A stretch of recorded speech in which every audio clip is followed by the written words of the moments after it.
And Punahou to be performed by Kahuku High School's Vocal Motion.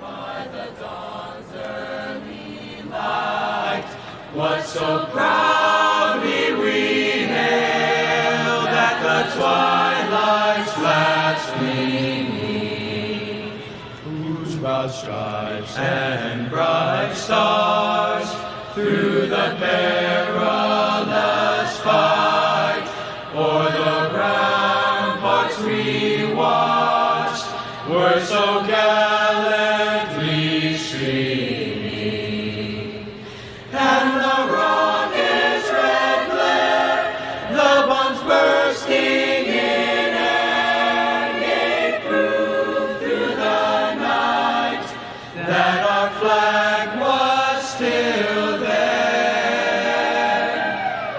Oh, say does that star-spangled banner yet wave o'er the land of the free and the home of the brave?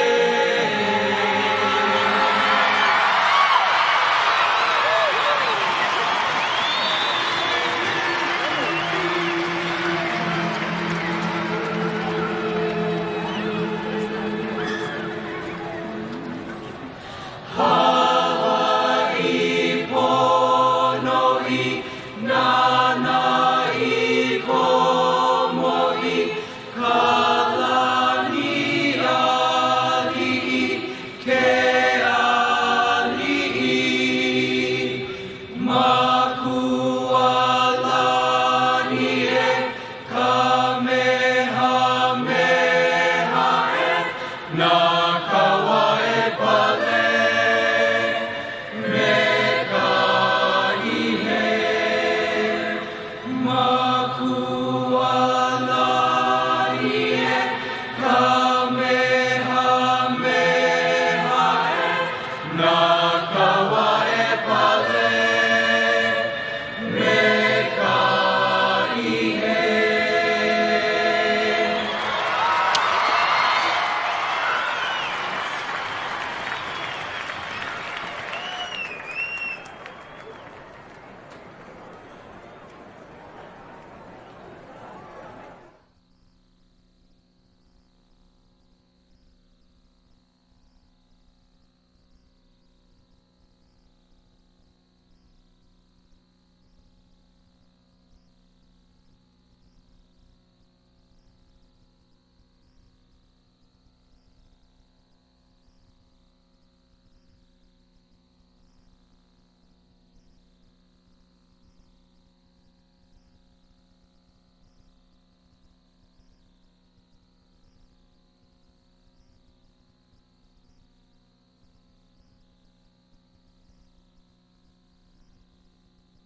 In the north end zone are open for your use.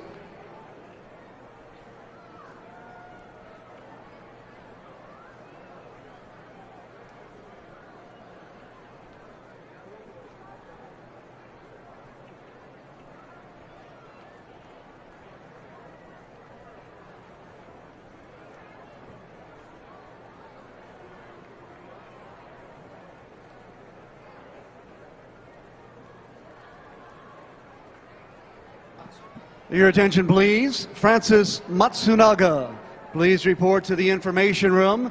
That's in the south end zone main concourse behind Section A. Francis Matsunaga to the information room, please.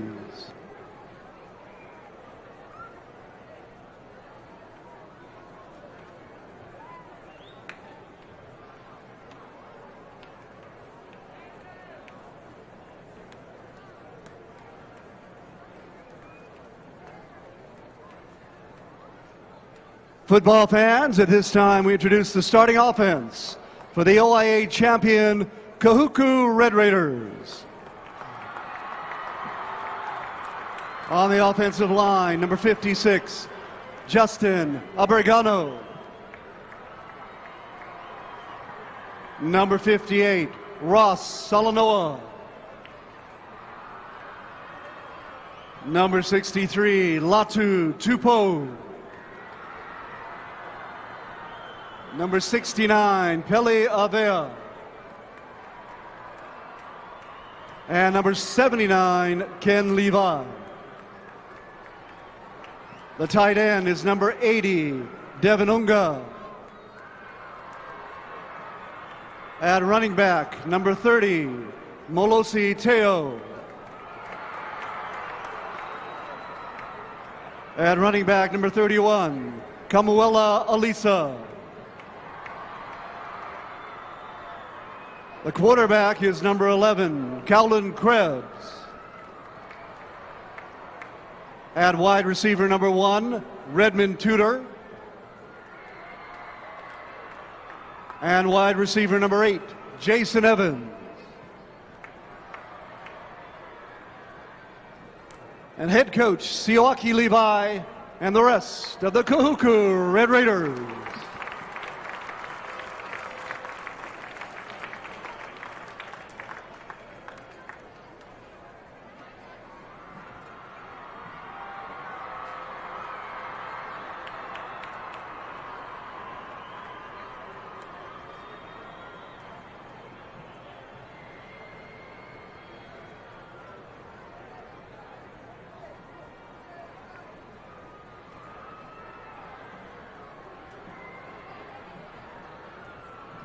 And now we introduce the starting defense, representing the ILH champions, the Punahou Buff and Blue.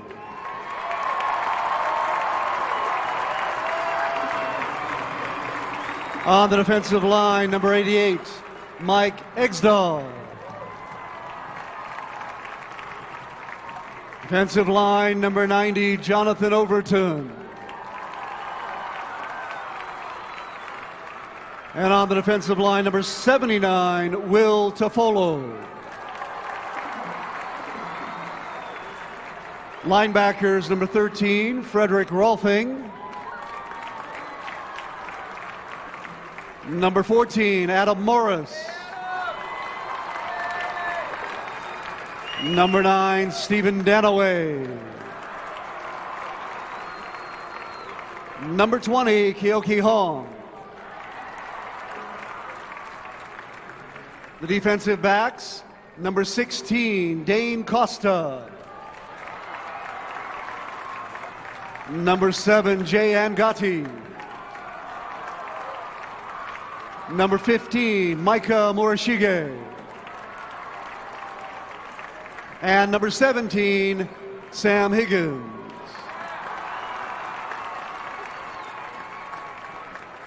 Head coach of Punahou, Kaleane. And the rest of the Buff and Blue.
Good evening, everyone. Welcome to Aloha Stadium Stars' 11th season of bringing you Hawaii High School Athletic Association football tonight.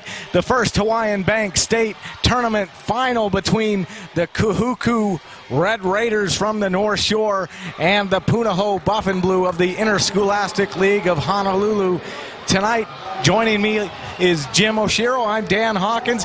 Jim, a great matchup. Two different teams from two different leagues, both with different styles of football. First, Kahuku, they come in running the football, and that is their main name of the game. Yeah, nothing fancy about the Kahuku Red Raiders. It's just typical easy, simple, fancy, no fancy smash mouth football. They will run it down your throat and keep running it down into the wear you out. On the other side, you've got a passing attack of Punahou, led by one of the best quarterbacks in the state in Brett Kahn. Kahuku has won the toss. With Brett Kahn, they've elected to receive in the north end zone.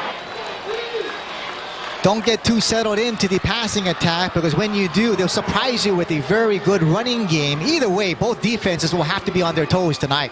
Both of these teams come in on a modest roll. Punahou, a 5-game winning streak. For Kahuku, they've spent pretty much the last 6 weeks on top of the state football polls after Punahou briefly flirted with the top. Kahuku is going to receive the football. A very nice crowd on hand tonight. Earlier tonight, the game just completed, the Division II state final. Iolani, a 34-20 winner over Radford. Well, you can already feel the excitement in the air here at the stadium. If you look around, a whole sea of red on the Kahuku side, and on the opposite side, a whole sea of white. The community support of both schools have really turned out tonight. Both of these schools, for Punahou, a 28-year drought. They last played in a championship game of this magnitude in 1977. The Prep Bowl against Waianae. They were on the short end of the stick of that ball game. For Kahuku, 3 state titles over the last 6 years. The teams are on the field, and we are about ready to get underway here in the first Hawaiian Bank State Final in Division I. Back deep for Kahuku is number 2, Shiloh Te'ao, and number 12, Suesi Tuimone. So here we are. We're going to get underway right now, and the 2005 state final is underway, and it's going to be Te'ao at his 15-yard line, picks it up, and he is going to be brought down close to the 21-yard line. Nice tackle there by Stephen Danaway, and we'll get our first look at the Red Raiders offense led by the senior quarterback, Colin Krebs. Yeah, Colin Krebs, a very good quarterback for this Kahuku offense, leads the offense in a very good way. Again, you're not going to see that guy pass very many times at all, but I'll tell you what, watch the running back in Malosi Teo. This guy has really come around, especially in the last 4 or 5 games of the season. Te'ao, the 4th-ranked rusher in the state, has almost 1,000 yards rushing, 12 touchdowns. He had 140 yards last week and 3 touchdowns on his own. And keep in mind, too, this guy was not even the starting tailback when the season first started. It was Kamuela Alisa, but since then, Teo has taken over. First down from the 16-yard line, and that handoff is going to go to Te'ao up the middle. He's going to pick up close to 6 yards on that carry, and it'll bring up second down. You know, one of the keys tonight for Punahou, they're going to have to try to limit the run as much as possible. I don't think they're going to stop the run necessarily, but they're going to have to limit the run and especially prevent the big plays. Malosi Teo in particular has had a number of big runs this year, and Punahou needs to stop that. Second down, 3 yards from the 28. Te'ao again, and he is going to be brought down good enough for the first down, a pickup of 5 yards. He was brought down by Jonathan Overton, and the sticks will move. Yeah, I don't need a big night from that guy right there, Jonathan Overton of Punahou, the senior. And Malosi Teo will take advantage of a very big offensive line in front of him, a line that averages about 290 pounds or so, opening up big holes like that. First and 10 from the 33-yard line. You mentioned that running game of the Red Raiders, averaging 235 yards rushing every game this season. So a nice job on the ground this season by the Raiders as that run goes up the middle for about 1 yard, and will bring up second down. Teo on the carry. Again, Punahou will not be surprised. There's nothing fancy out of this Kahuku offense. You're going to see the run, and it'll be Malosi Teo for the most part. They got to have a lot of quickness on defense for Punahou, just like that there. The linebackers are going to have to be there to plug up the holes because the Kahuku offensive line will really open up a lot of holes with their big size. We wondered how Punahou would stack up on defense, usually going with that three-man front, but tonight looks like they're stacking the box, and that handoff is going to go off the right side, and it's going to go for no gain, basically. Teo actually going to pick up about 1.5 yards, so a nice job there by the Punahou defense on second down. But not only is Teo a fast runner, but he is also one of the strongest runners. You saw on that run right there, it took about 3 guys to finally bring him down. He bounces off one man, then another. Nice spin move there by the senior running back, and you just see him keep his legs moving there and dragging a guy with him. I think that was Jonathan Overton too. Sure was. Brings up a 3rd down 5 situation for the Red Raiders. Kahuku has turned out in force tonight. There's nobody on the North Shore as Teo runs up the middle, and he is going to pick up 3 yards, so he's actually going to be a couple yards short of the 1st down, and the Buff and Blue face their first defensive test of the game with flying colors. Well, at least on this first possession, yeah, Punahou comes out with a tremendous victory over a very tough running attack by Kahuku. Back deep for the Buff and Blue, the very dangerous return man, Maya Ostrovsky. Ostrovsky, one of their most dangerous weapons on offense, but also very capable on special teams. Yeah, this guy does it all for the Buff and Blue, and of course they got another guy now on the receiving end for Punahou, River Kim. Fair catch called for at the 23-yard line. It's fair caught by Sam Higgins, and Brett Kahn will lead the Buff and Blue offense out onto the field for their first series of this football game. And Brett Kahn, a 2-year starter for the Buff and Blue, has really improved his pocket presence this year. Yeah, last year he started as a sophomore, but again, as a young player, you could see all the deficiencies, but boy, he has really come in this year focused. He knows the offense much better, and maybe that's the reason why he's passed for over 2,500 yards this year. 1st and 10 now from the 24-yard line, just underway at Aloha Stadium. 8:52 remaining. First quarter, it's still scoreless here in this state final, and that pass is incomplete. It was intended for the junior River Kim. Yeah, River Kim is another receiver that's coming to his own the last few games. Everybody's going to be keying on Maya Ostrovsky, so they needed another receiver to go to, and River Kim is the guy that's been stepping it up. River Kim, 40 receptions on the year, almost 600 yards and 4 touchdowns, including that huge play last week, 78 yards, that really broke open this ball game last week for the Buff and Blue. Brings up 2nd down and 10 now. Ostrovsky in motion, offset eye, and Kahn up top, overthrown. Was intended for Ostrovsky, but a little bit maybe too much on that throw by Brett Kahn. Yeah, Kahn floated that ball a little bit. Now, that's something that Brett Kahn will have to be careful tonight. It's last week against the Baldwin Bears. Kahn threw 3 interceptions. He cannot do that against a top-ranked team like this. 17 interceptions on the year and 5 in the playoffs. So against a tough secondary like Kahuku, you definitely can't afford too many interceptions. A huge 3rd down conversion here. 3rd and 10 for the Buff and Blue. Yamagishi out of the backfield, and Kahn's going to go up top. He's got a man, and it's almost intercepted. Punahou going to go 3 and out here on their first series of the game. It was broken up by Suesi Tuamane for the Red Raiders. Brett Kahn trying to hit Kyle Whitford, a junior wide receiver. Whitford was open for a moment, but the ball kind of floated up there as it got to Whitford. That gave Suesi Tuimane a chance to break it up. Back deep for the Red Raiders is Tuimane and also Shiloh Tea, the brother of Melesso, and he fumbles the ball. It's on the ground, and it's recovered by the Buff and Blue.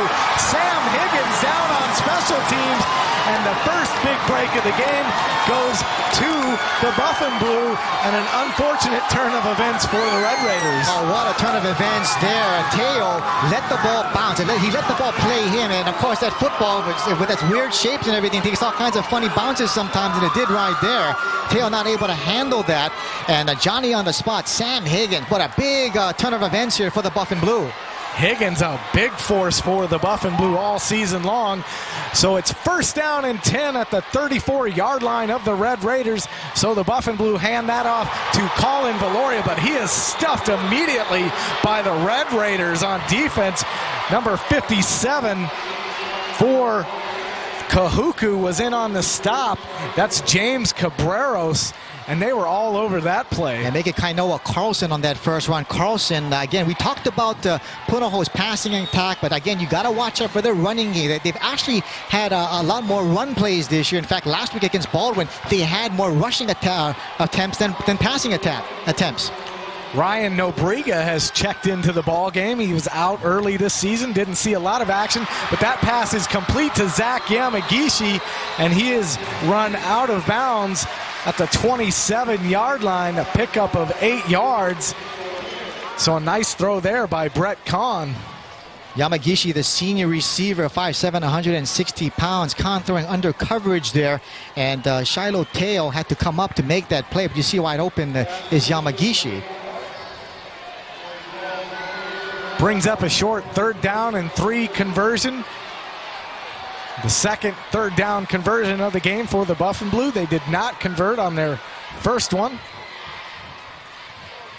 Kahn gonna go up top, and that pass is complete and good enough for a first down. Maya Ostrowski across the middle, and the Buff and Blue move the sticks. Looked like a little inside slant pattern there run by Ostrowski, and Kahn not doing too much on that, just looking for that open receiver. Give credit to the offensive line of Punahou. They are giving Kahn a time to pass the ball. Not an easy thing to do against a very tough Kahuku defense like this. That O-line averaging about 223 pounds across the front. Gavin Silva, Ed Pallett, Cody Kakipi, a second-team ILH'er, Trevor Grace, and Drew Upariza really anchor that line as penalty flags fly here on first down, probably in the area of false start. You think about the task tonight that the Punahou offensive line has. Prior to the snap, false start on the offense. It's a 5-yard penalty. It remains first down. The task, they have to face an all-state lineman like B.J. Beatty, along with Kaniela Tuipolotu. Tuipolotu has caused all kinds of havoc for opposing quarterbacks this season. Get a good look there on the sidelines at the offensive coordinator for the Buff and Blue, Daryl Kahn. Of course, his son is the quarterback, Brett. Good tutelage there, probably at the dinner table, as Kahn now on first down throws that, and it's going to be complete, but it's stuffed immediately. That was Kainoa Carlson, but he's immediately brought down by 53, Keo Alo.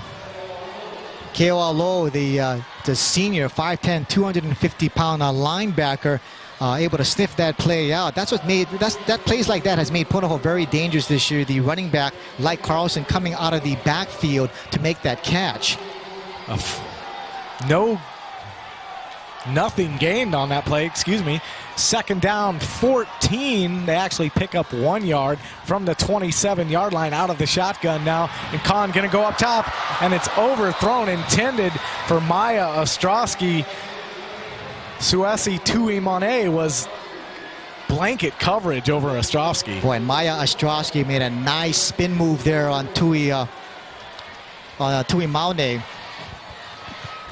Ostrowski able to break free for just a second. Unfortunately, the pass was slightly overthrown.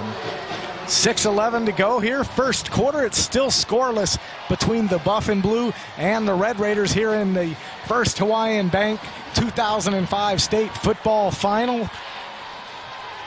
Third down 14, and Kahn again gonna go up top. He's got a man, Yamagishi, touchdown!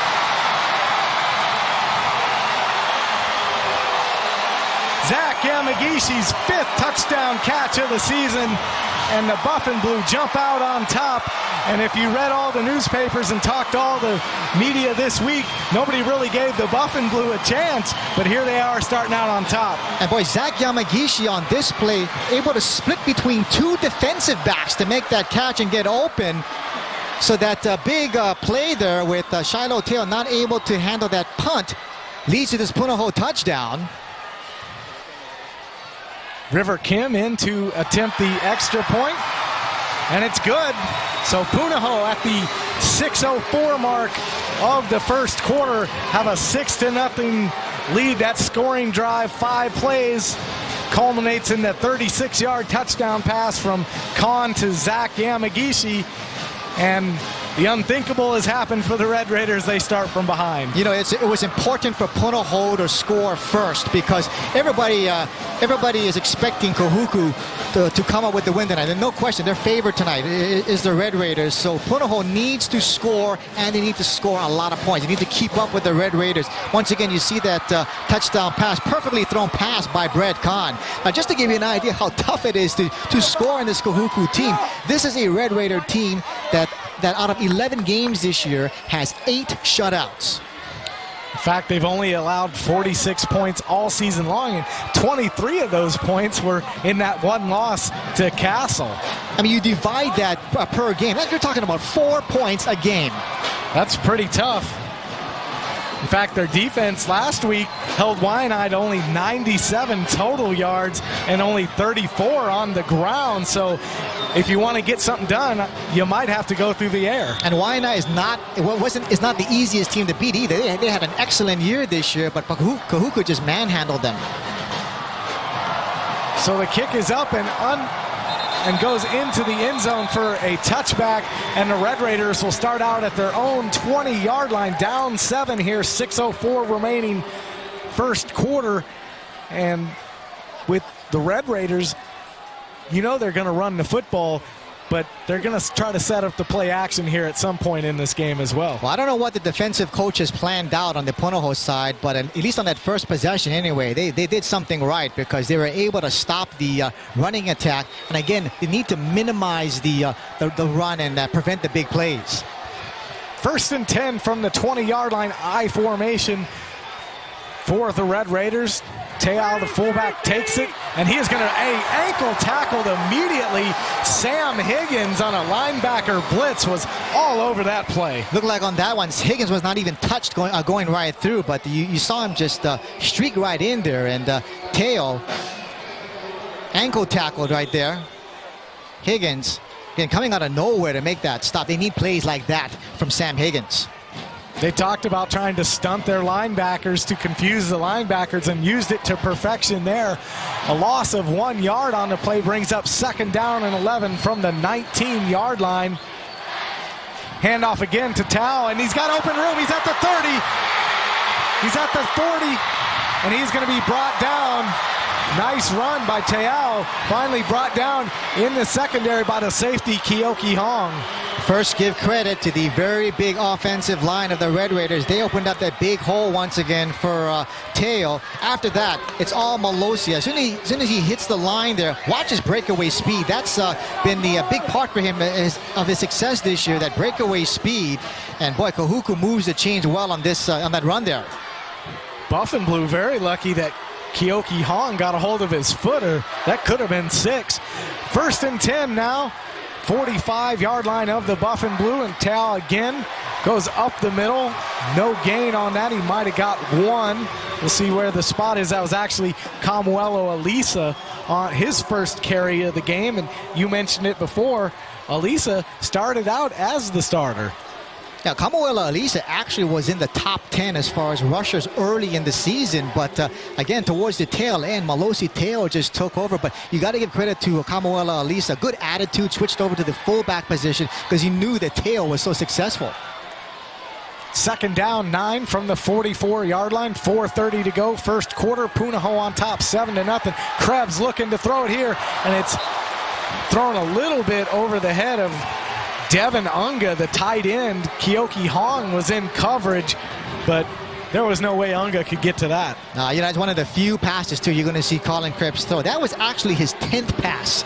His 10th pass attempt thrown all season. I'm sorry, make that his 58th pass. He's thrown 9 touchdowns. But still, 58 passes in a whole season, that's not much. Krebs, 196.8 pass efficiency rating. The Raiders have about 964 yards through the air. As you see another run there, a nice stop again by Sam Higgins, but he comes up a little bit hobbling there towards the sideline. We saw Higgins get shaken up a little bit last week against Baldwin. Punahou can ill afford to lose a linebacker like him. They already don't have Sean Murphy. I don't see him in there anyway. And they can ill afford to lose players like Higgins. Murphy out last week after he was hurt against Aiea.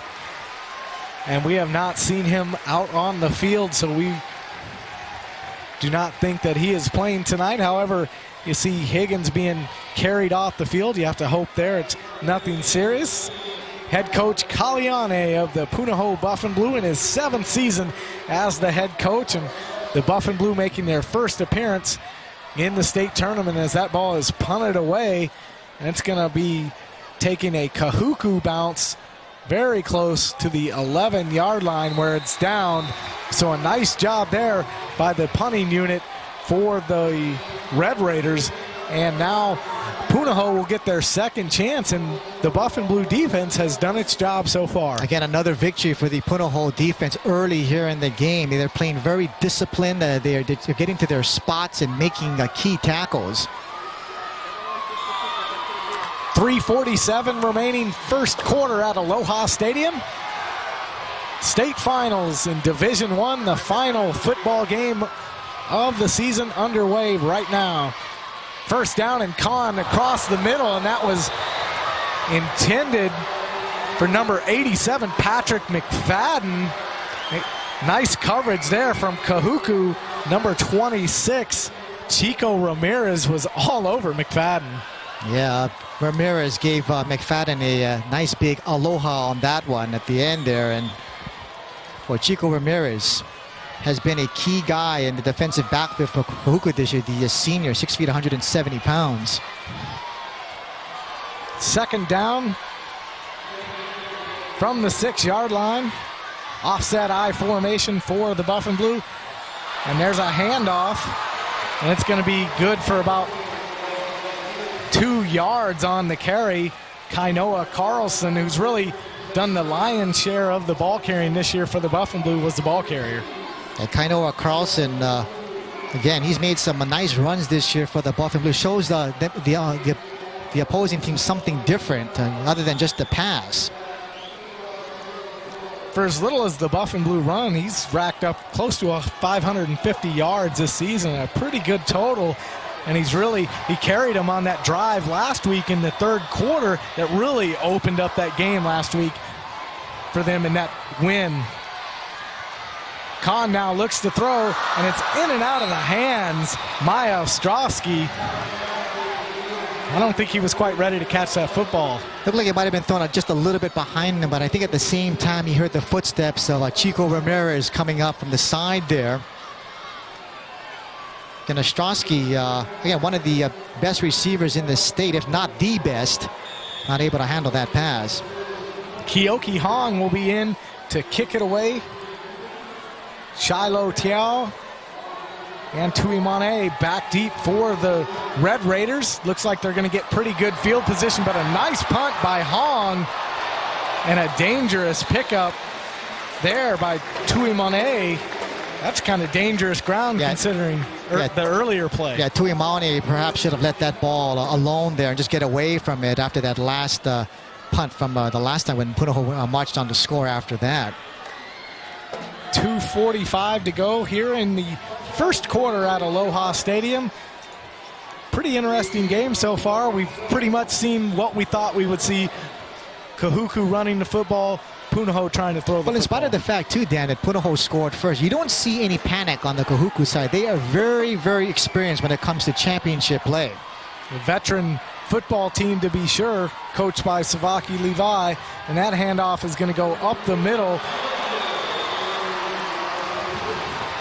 Joseph Whitaker with his first carry of the evening. Whitaker had a pretty good night last week, 107 yards and a touchdown. Boy, Kahuku so deep in the running back position there. You have Teo, and then you've got Alisa, and now here Joe Whitaker. Remember last year, they went about 4 or 5 deep at the running back position. Second down, a short 2 yards to go here. Krebs going to hand that to Teo, and he's going to be brought down by Kyoki Hong at the 45-yard line, just short of a first down. You know, earlier we talked about Kahuku not panicking. Well, Punahou, this is their first time in the championship game in a long, long time. They have to be careful not to get too amped up. They need to play within themselves and execute their plays continuously. Kahuku and Punahou have met 8 other times, with Punahou holding a 7-1 advantage in these football games. They last met in '97 as that give goes up the middle, and the Buff and Blue defense sniffed it out. That's Whitaker, and he is going to be dropped. A nice play there. Can't see his number because his jersey, it's Jay Gotti. His whole jersey got like a hockey player pulled up over his head. That was good determination, good second effort there by Whitaker. He was stopped right there at the line of scrimmage. In fact, he was being driven back as you watch there, but watch him somehow spin away and get away. That's determination. I think the Kahuku coaching staff is arguing a little bit of forward progress, but to no avail as the ball is spotted at the 48-yard line, so the punting crew is in for the Red Raiders. Back deep is Maya Ostrovsky, standing at his own 13-yard line. He picks it up at the 10, Ostrovsky, and he is going to be tackled at the 13-yard line. Nice special teams play there for the Red Raiders. Jede Malafao was in on the stop. A nice tackle. Well, do you think the confidence level of Punahou is flying high right now? That's 3 possessions against the maybe the top offensive team in the state, and the defense has stopped them all 3 times. Definitely the Buff and Blue have to be stoked if you're defensive coordinator Kali Ane, as he handles the defensive play calling for the Buff and Blues defensive unit. 30 seconds remaining here in the opening quarter of the state Division I final. It's Punahou 7, Kahuku nothing, as Khan's going to go up top, and it's incomplete. It's intended for Maya Ostrovsky, and one thing is for sure, Brett Khan is not afraid to air it out here in this biggest of games. Oh yeah, he's never afraid to throw that ball around. On that pass though, it looked like Ostrovsky had turned in, and Khan had thrown it to his outside shoulder instead, and with that, Ostrovsky not able to make that catch there. He was, however, well covered on that. And getting back to the Punahou defense, I mean, you talk about a turnaround from last year. This is a Punahou defense that gave up about 23 points a game this year. This year, they were giving up about 13. That's a 10-point swing from last year. That give goes up the middle, and Ryan Nobriga will take it out to the 15-yard line, a pickup of 2 yards. Nobriga had to be thanking his teammates because they actually gave him another opportunity to play. Yeah, it's good to see Ryan Nobriga in there. That guy was out for a little while with an injury, but he came back in into the playing field when Punahou played IAA in the quarterfinals of the state tournament. Good to see that boy back in again. That's going to be the final play of the first quarter. You can see the score. It's Punahou 7, Kahuku nothing. State finals. You're watching Aloha Stadium Stars Sports.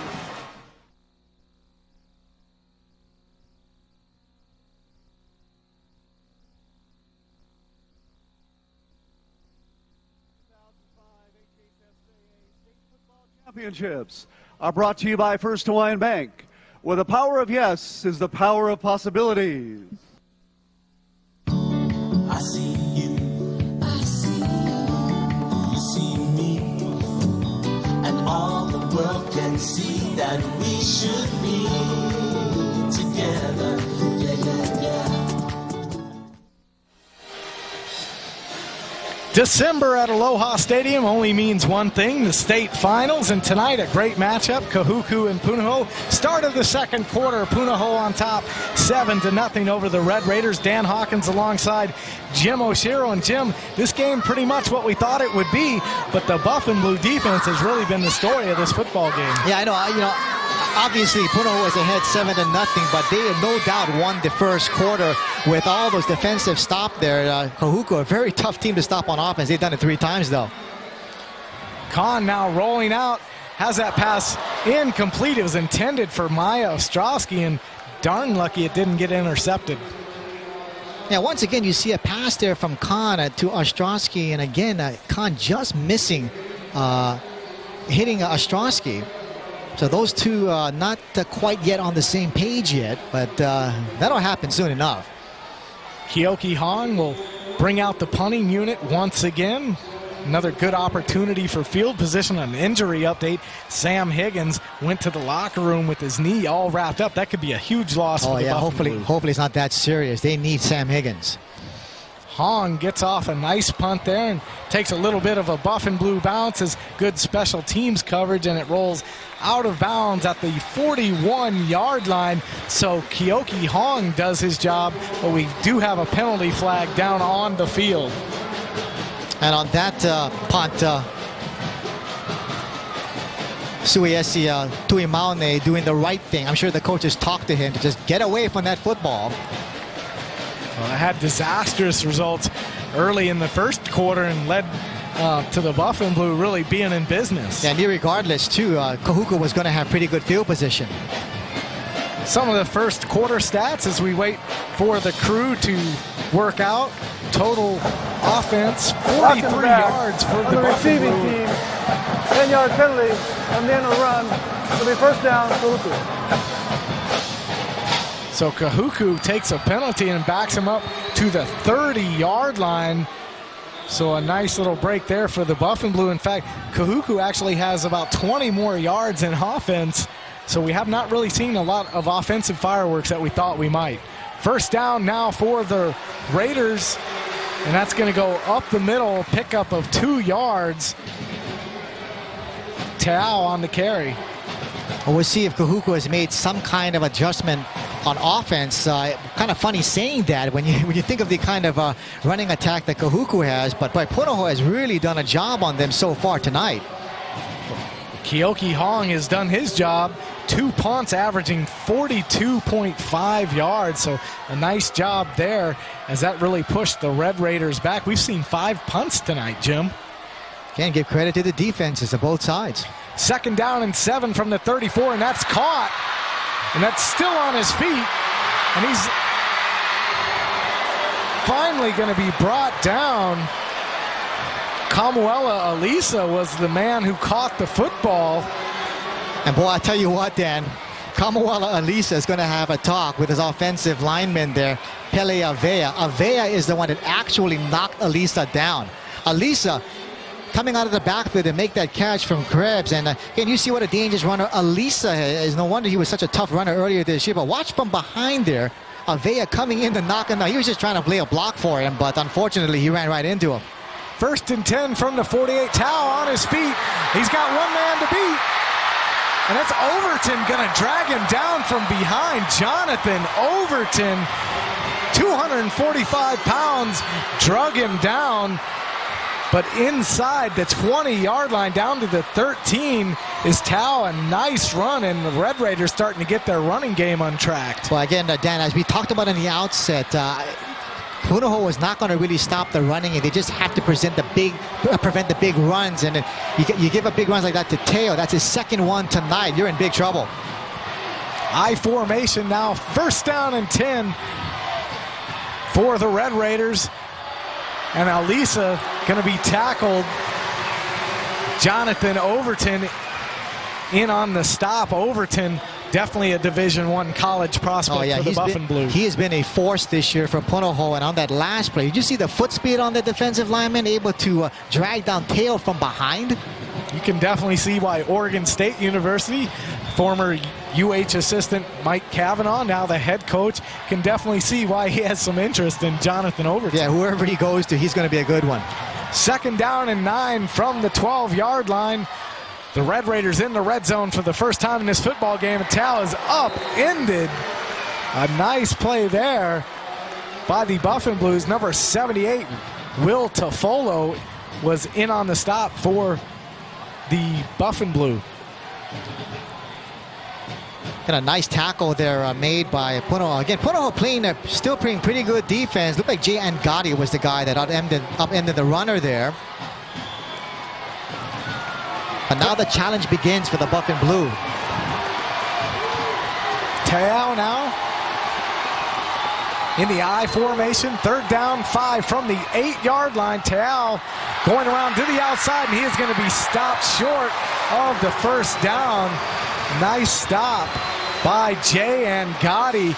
And we talked about Jonathan Overton being a Division I prospect. What about this guy? Yeah, Jay Angadi, the senior defensive back, he's got good foot speed, able to make that stop there. But this will be a big 4th down decision for Siwaki Levi and Kahuku. But I'll tell you what, they're this close, expecting to go for it. Their first charge timeout. So the Red Raiders decide to call their first timeout of the half at the 8:34 mark of the second quarter. It's 7-0. Punahou on top of the Red Raiders in this Division I state final. But you're right, Jim, a very huge decision here. And the way the Buff and Blue defense has been playing, you definitely got to be a little bit worried if you're the Red Raiders. Oh, yeah, definitely. But I'll tell you what, again, with their running game and their big offensive line to open up holes, I expect them to go for plays when they're only, 1 yard short and this close to the end zone. Siwaki Levi, in his 10th season as the head coach, got his 100th career victory in the OIA championship game earlier this season. In fact, in our last game, Coach Wendell Look got his 100th career victory in that state final victory in Division II. And it looks like the Red Raiders, Jim, have decided to go for it. 4th down and 1 from the 4-yard line. 8:34 remaining, second quarter. The box is stacked by the Buff and Blue, and that handoff is going to go up the middle. Alisa, and he's in for the touchdown. Camuelo Alisa, his 12th touchdown of the season, and Punahou is Kahuku is an extra point away from tying this ball game. Oh, you talk about smash mouth there. Just to make absolutely sure, they line up a big guy in the backfield, number 90, Alema Tachibana, to add a little extra block there, a little steam ahead of Kamuela Alisa, and boy, Kahuku gets it right there. Interesting stat, Jim. 22 of 55 attempts for point after. So if Kahuku has an Achilles heel, this is it. And there it is. They've only converted 8 two-point conversions on the year, so make it 22 of 56. And the Buff and Blue hang on to a 1-point lead. And you can't underestimate the value of a kicker, which Punahou has and Kahuku really doesn't. Now, over the years, we have not seen a very good kicking game from the Kahuku Red Raiders. So Siwaki Levi especially has gone for 2 points many a times. And on that one, unfortunately, it fails. And yeah, you're right. Towards the end of the game, we'll see if those extra points that he doesn't get could cost him a victory. So the Buff and Blue with 8:29 remaining in the second quarter, holding on to the slimmest of margins, 7-6. You look at the first downs there. Kahuku with 10 first downs compared to the Buff and Blues 2. Now on the other side, Punahou has a great kicker in River Kim. So every time Punahou scores, Kahuku follows that. They'll have to go for 2 points just to tie it up. Colin Valoria, Kyle Whitford back deep for the Buff and Blue, as Gary Nagy for the Red Raiders will try to kick it off. You can feel the press box shaking, Jim. Listen to that crowd. Oh, yeah. A little end-over-end squib kick, and that's going to be taken by one of the up men, and he's still on his feet, and it looks like it was number 87, Patrick McFadden, and he's out to close to the 41-yard line. And this place is rocking with 8:21 remaining in the second quarter. And Brett Kahn will come back out to lead the Buff and Blue offense. Now, Kahuku tried to prevent any kind of big run back there, but Patrick McFadden able to break a couple of tackles there and give Punahou some pretty good field position to start things off here. And it is interesting to note that this game could become a game of field position. First down, 10 from the 41-yard line of the Buff and Blue. Kahn out of the shotgun. He's going to go up top, and it's out of the reach. And Wow.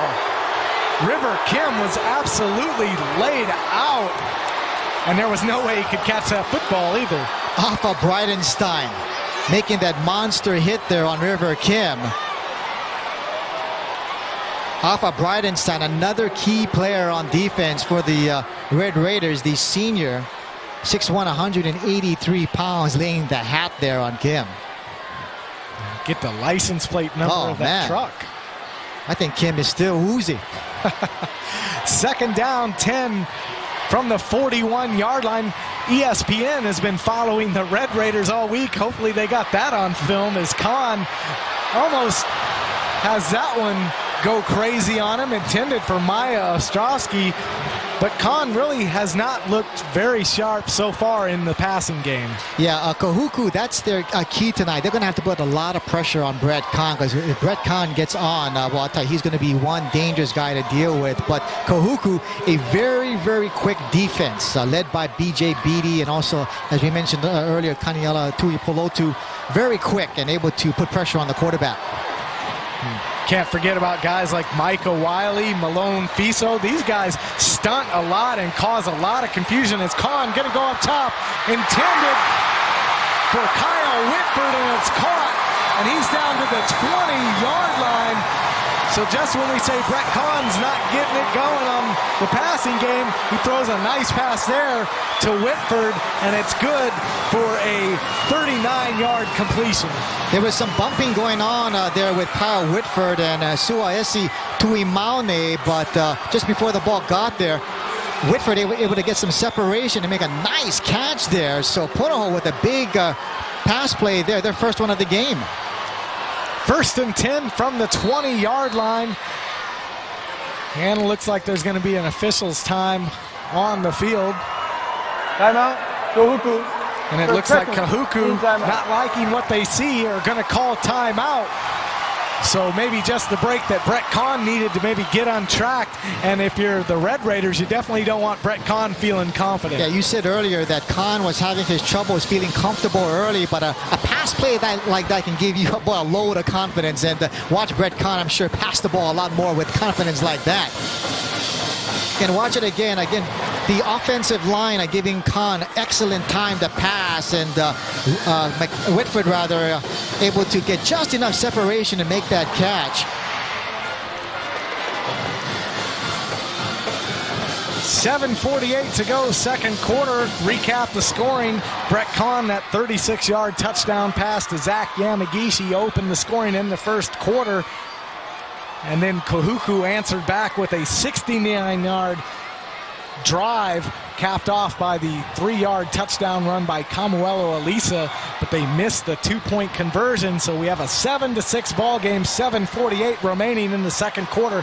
First and 10 for the Buffins at the 20-yard line.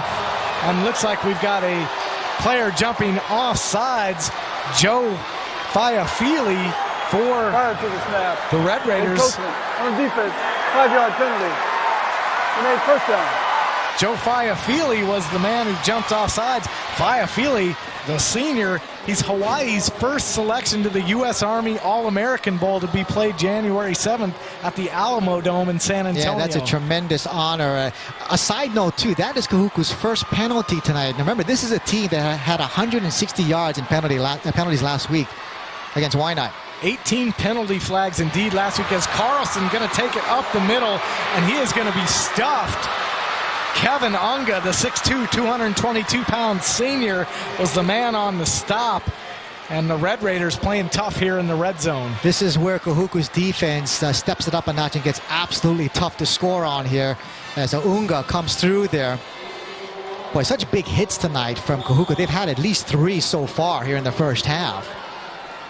Kahuku very physical and very big in that defense. In fact, their secondary, the tallest in the state. These guys are huge. 6 foot, 6'1", 6'1", 6'2". These guys are some big guys. Second down and 1 from the 11. We'll have to see where they spot that football. Looks close enough for a first down. That was Ryan Nobriga on the carry. And we'll have to wait and see where the officials spot this ball, Jim. Yeah, Ryan Nobriga, I think just With their spotting, I think he might have it by just the nose, but we'll see. Well, they're not going to bring out the chain, so it'll bring up a 3rd down and inches from the 11-yard line.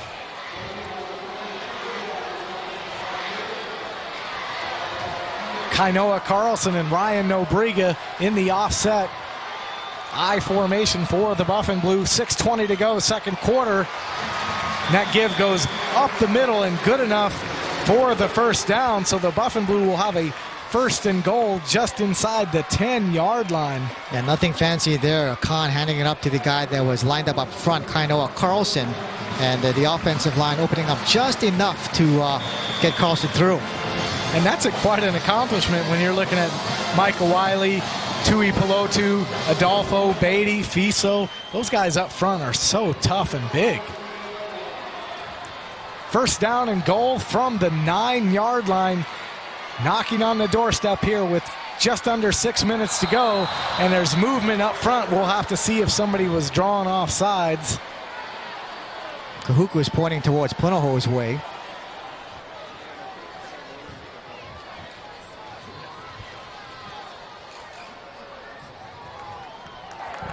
Prior to the snap, encroachment on the defense. After distance to the goal, first down. So Kahuku gets flagged for the encroachment penalty. Let's check it out and see if we can see it on the replay. We'll see it. So it looked like, yeah, that Kahuku jumped in there. Joe Fiafili, the 2nd time on this drive. Sure, that's not going to be pleasant in film. No, sections. you know that Siwagi Vai is frustrated with that, especially this close to the end zone. 1st and goal now from the 5-yard line for the Buff and Blue. The give goes up the middle. And that's going to be Carlson still on his feet. And he is going to be marked down close to the 1-yard line with his forward progress. Actually closer to the 2-yard line, so a pickup of 3 yards brought down by number 51 for Kahuku, Micah Wiley. Like, Kainoa Carlson has been a pleasant surprise this year at the running back position for Punahou. He's just a junior, so he'll be back next year. Again, give good credit to the offensive line. They are opening up some nice holes. 2nd down, 2. 2nd down and goal, actually. Just under 5 minutes here to go. That give goes up the middle, and it's going to be just short of the end zone. Kainoa Carlson again on the carry, but the front for the Red Raiders sticking him to the ground. That's why they try to tell running backs to keep their legs moving. You saw on that play there, Kainoa Carlson almost got in on that second effort. They're spinning around there. Keo Alo was the man who just stood right in front of Kainoa Carlson and said, "You're not coming through me." 3rd down and goal from the 1, 4:22 remaining, and it's stuffed. Goes nowhere, as it looks like there might have been an exchange problem with the snap as Brett Kahn ended up on his back. And we'll see what the officiating crew works out. And the Kahuku crowd letting the officiating crew tonight have it. Yeah, Khan thinks he crossed the plane there. Khan had a couple of 1-yard touchdown runs last week against Baldwin, but we'll see. The discussion's still going on there. It's going to be close no matter what happens anyway. Well, I can tell you this, one half of the stadium's going to like the call and the other half's not. Yeah. A huge crowd on hand tonight, and it looks like we're going to get our call from the crew. Touchdown, Punahou. Brett Kahn from 1 yard out scores the touchdown, and the Buff and Blue score their 2nd touchdown of the game, as we'll check it out again on the Jiffy Lube replay. We'll see if we can see it on this replay. I don't think we can, but it looked like he jumped over. He was only about a half yard out. But as you said, Dad, one side is going to like it, the other side was not.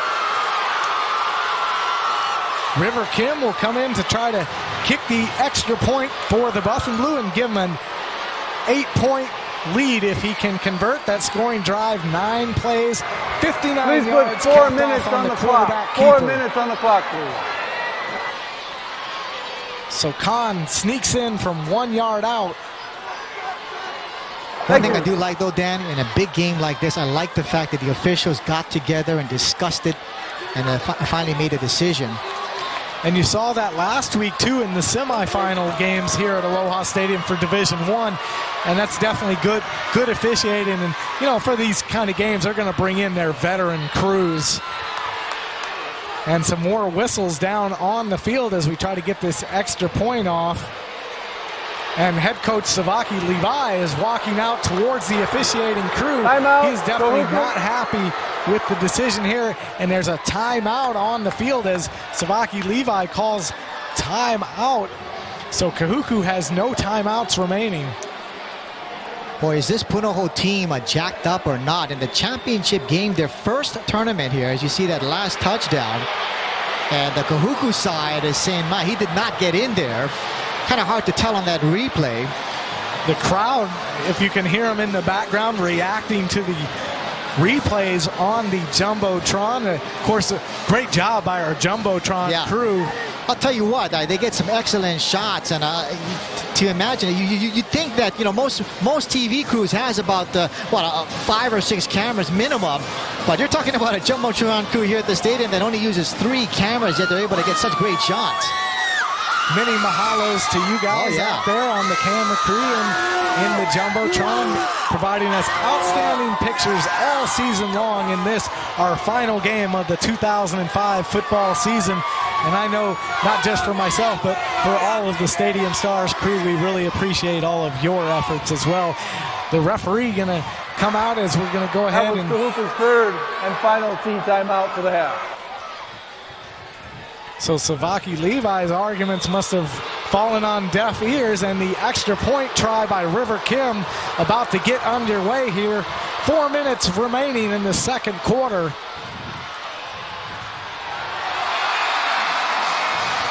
And it's good. So River Kim puts the exclamation point on top of the touchdown, and it's 14-6 as you get a good look at the scoreboard. Well, this Punahou team is playing inspired football thus far tonight. They are ahead of the OIA champions, a smash-mouth, tough football team, a very veteran football team as far as championship game is concerned. Punahou making their very first appearance in, 24 years in the championship game, and they are leading thus far. Kahuku and Punahou never met in the postseason. We said earlier they've met 8 times in the regular season. Their last meeting, of course, in 1997. Punahou won that one by 2 points, 14-12 in a non-league game. So as you get a good look there at the Kahuku sidelines as they're trying to fire their guys up, and with still 4 minutes remaining here in the second quarter, a lot of football still to be played. This game a long way from being decided. That looks like Doug Simonis. He was a former coach at Kahuku before Savaki Levi took over. Levi took over in 1996 for Simone's, his 10th season at the helm. An excellent record for Coach Levi. 101 wins against only 20 losses. 10-1 this season, 9-1 in the OIA. Again, they only blemish on that record, that loss to Castle. Yeah, and don't forget, 7 OIA titles and 3 state championships. That ball's fielded at the 5-yard line, and a nice play there by the special teams unit. Tuimane brought down by Devin Ferguson, the 6'1", 185-pound sophomore, seeing some action. And we talked about it a few minutes ago. You mentioned it, but if you look at Punahou's offense, a lot of them are juniors and will be coming back. Yeah, a good core coming back from next year, including Brett Kahn and also Maya Ostrowski and River Kim. They will have to replace some key guys on defense, but I'm sure Kalayane will do just that. 1st and 10 from the 24-yard line. Tao, the ball carrier, he's going to go up the middle. He's going to pick up about a yard. Whitaker was the fullback doing the blocking there for the Red Raiders. Again, we talked about how this is such a new experience for Punahou. You and I talked last week in the game against Baldwin, but a humorous situation. Punahou, not used to playing so late in the season like that. They had to find a different practice field because other sports were taking over. 2nd and 8 from the 26-yard line. Again, the handoff up the middle might have picked up a yard. Tao stuffed. And again, we're not giving enough credit. Mike Eggesdahl for the Buff and Blue in on the stop. But this is the same defense, Jim, that held Polaris from Damien to like 71 yards, this season low. Yeah, Kealoha Polaris, the outstanding running back from Damien. Boy, he was just stopped cold by this Punahou defense. That's how tough they can be. 3rd down 6 from the 28-yard line. A huge 3rd down for the Red Raiders as Krebs going to look to go in the air. He's got a man. It's complete. No one is going to catch him. Actually, it's Keoki Hong behind him. And it's in for the touchdown for Devin Unga, the tight end. But there's a penalty flag on the field and it's probably going to be excessive celebration. Yeah, that's an unsportsmanlike conduct. You saw Unga tumbling in there. But I'll tell you what, a little defensive breakdown on the Punahou side. They're so used to the run. Colin Krebs surprised them, and Unga was wide open for that pass. We talked about it before. That play-action fake was going to come into play, and they pulled it off to perfection there. Unsportsmanlike conduct on the offense. That'll be a 15-yard penalty. Score is good. Penalty will be assessed on the try. And for not having a kicker, that's going to hurt you. Yeah, because of that excessive celebration, the ball will be placed now at the 19-yard line. And again, Kahuku, because they failed on their last 2-point attempt in their last score, they have to go to 2 points again just to tie the game up. But they're going to have to do it from way back now. So the extra point try will be from the 19-yard line, and it's going to go nowhere. So the 2-point conversion fails the second time in this ball game. They've tried it. Adam Morris for the Buff and Blue in on the stop. So with 2:32 remaining in the half, 14-12, Punahou on top of Kahuku. That scoring drive, 3 plays. Krebs, the 76-yard strike to Devin Unga. And Unga really broke away because Keoki Hong was in hot pursuit.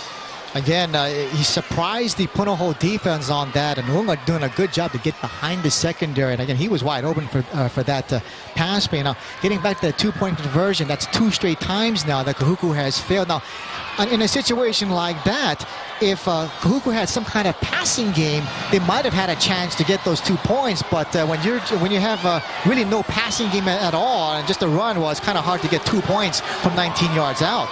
And if Punahou should be up score another touchdown, you're basically a 2-point conversion is not going to tie the football game. Yeah. So it's definitely, you can feel the pain of not having a good kicking game, actually. Siwaki Levi, though, is just going to trust his offense. They've done it for him all year long. Sam Higgins back in the lineup for the Buff and Blue. That's going to be taken at the 15-yard line. Kyle Whitford bringing it out to the 23-yard line. So Kyle Whitford seeing a lot of time here in this ball game on that special teams return unit. Yeah, he's made some nice returns here in the first half. Whitford, the junior, 5'9", at 163 pounds.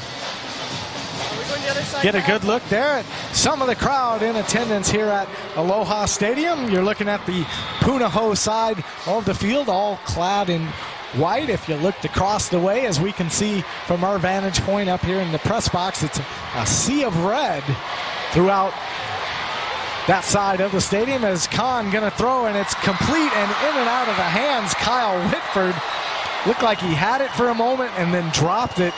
Could have been very close to being ruled possession and then a fumble. You know, surprisingly, this late here in the second quarter here, Punahou only has 4 first downs, but they lead 14-7. 12. Oh, 14-12 rather. Even I'm getting a little excited here. 2:18 remaining here in the first half in the 2005 First Hawaiian Bank Division I state final between Punahou and Kahuku. Is Khan going to throw, and it's complete to Maya Ostrowski, and he's run out of bounds at the 40-yard line. Pickup of 7 yards, and that will bring up 3rd down. Now, is that the first pass completion to Ostrowski tonight? That's his second. It's his second, okay. Maybe now they're coming on the, they're getting on the same page here. Ostrowski's 2 receptions, 10 yards, basically a quiet night so far for the All-State basketball player. And that was a nice crossing pattern run by Ostrowski. Colin Valori has checked into the backfield for the Buff and Blue. 3rd down, short 3 from the 40-yard line. Colin again going to try to throw here. He's got Ostrowski, but he overthrew him. Nice coverage there by the secondary for Kahuku. Richard Torres, nice coverage. That's about the 3rd pass tonight thrown to Ostrowski that Khan just missed hitting him in stride. And Ostrowski did a good job to have some separation between 2 defenders there. But Khan not able to hit him. Brings up a 4th down, and the Buff and Blue will be forced to punt. Tuimane and Shiloh Tail back deep for the Red Raiders to receive the punt. Keoki Hong, we've talked about him already tonight. Another nice punt from Hong, and it's caught by Teo at the 20-yard line, and he is going to be wrapped up at the 27-yard line by about 4 white shirts. No flags on the play, so with 1:22 remaining, we'll get another chance for Kahuku maybe to get something going. That was good special teams coverage by Punahou to get down there. They got down there pretty quickly to limit Teo's return. You know, we've talked about Kahuku and their running game, but we really haven't focused on their offensive line. In the OIA playoffs against Farrington, the OC16 crew covering that game gave them the player of the game, and really I think it's very fitting because they really do a yeoman's load of the work. Well, it all starts with them when it comes to the running game. Krebs, that pass is caught. Devin Unga, he's at the 45 and tripped up. Micah Murashige tripped up Devin Unga at the 40-yard line. And Kahuku not content to rest on its laurels. Watch the concentration here. Devin Unga actually tips the ball and was able to stay with that. And boy, another big catch there by Devin Unga. Remember, he added another big catch in the last possession for Kahuku. And most likely a touchdown-saving tackle by Micah Murashige. Adam Morris was the man in coverage, and I think he thought Unga was going to drop the ball. And Morris had pretty good coverage, too. 1st and 10, 36-yard line, just under a minute to go here in the second half. And that pass is caught. Jason Evans, the senior, with the reception, pickup of 5 yards. And Kahuku trying to maybe do something here with 40 seconds remaining, but no timeouts, so they'll have to hurry up. Jason Evans with his first catch. So Siwaki Levi trying to move the ball down as quickly as possible with only 30 seconds left. I formation, 32-yard line, 2nd down and 6. Play action fake as Krebs flushed out of the pocket. He steps up, and that pass is intended for Kamuelo Elisa, but a little bit overthrown. Kamuelo Elisa looked like on that one he was open, but the Krebs pass was thrown a little bit too long there. 17 seconds remaining. Still enough time if they can throw an out pattern maybe to get down for 2 more plays. I think this is the most passes Krebs has thrown in one half in a long time. Well, between the 2 quarterbacks, the backup quarterback, Jacob Kahuai, who actually started a little bit last year, he actually has a stronger arm, so kind of surprised maybe that they don't put him in the ball game as Punahou goes ahead and takes their first timeout with 17 seconds remaining in the half. Well, I think this is a situation where Jacob Kahuai has just not had enough reps, and to bring him in at this time with and Kahuku, not a whole lot of time to work with here. That's asking a lot for Jacob. One of the bigger targets for Kahuku that we haven't even called his number tonight is Redmond Tudor. Yeah, Redmond Tudor is a guy that he hasn't had a whole lot of catches this year, but when he does catch the ball, boy, that guy, I think he gains about 25 yards every time he catches it. But again, the passing game is not the bread and butter of Kahuku, it's the run. So the Red Raiders played in the OIA championship game 17 times since 1970. As you get a good look there, a nice shot there of Aloha Stadium from the end zone. A full crowd on hand for this championship game of the Division I state tournament. Krebs now play action fake again, flushed out of the pocket. He's going to run it himself, and he is dragged down. Nice play there by Sean Murphy. First time we've called his number, so he makes his presence felt. And See, luckily, by not calling a timeout. well, there's no timeouts remaining, and that will be the final play of the half. And Sean Murphy makes his presence felt after not playing last week, as you see him hobble off the field. So we're at the half. It's 14-12. 2 missed extra points is really the difference in this ball game. Yeah, and this is a big first half. Good. You talk about confidence going into the locker room. Punahou has it. Boy, they stopped a very, very tough Kahuku offense tonight. I'll tell you what, we'll see if it continues in the second half. Punahou's defense really the story so far. Oh, yeah, they've really stepped it up. Jonathan Overton, guys like him putting all kinds of pressure, and really the linebackers too, plugging up the holes and just stopping the runs and preventing all kinds of big running plays.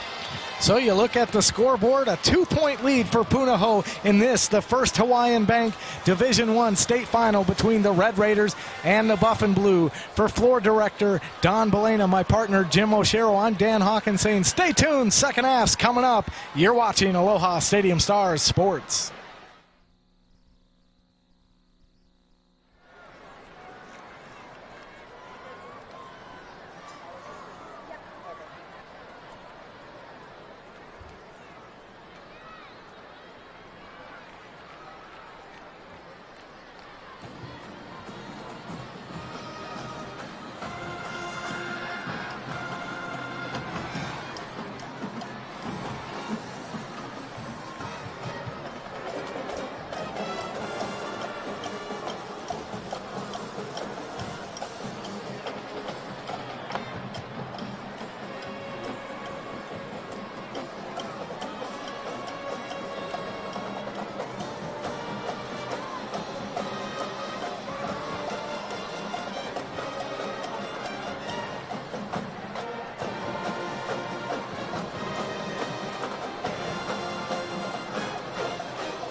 Aloha, everyone, and welcome to the halftime portion of the 2005 First Hawaiian Bank State Football Championships.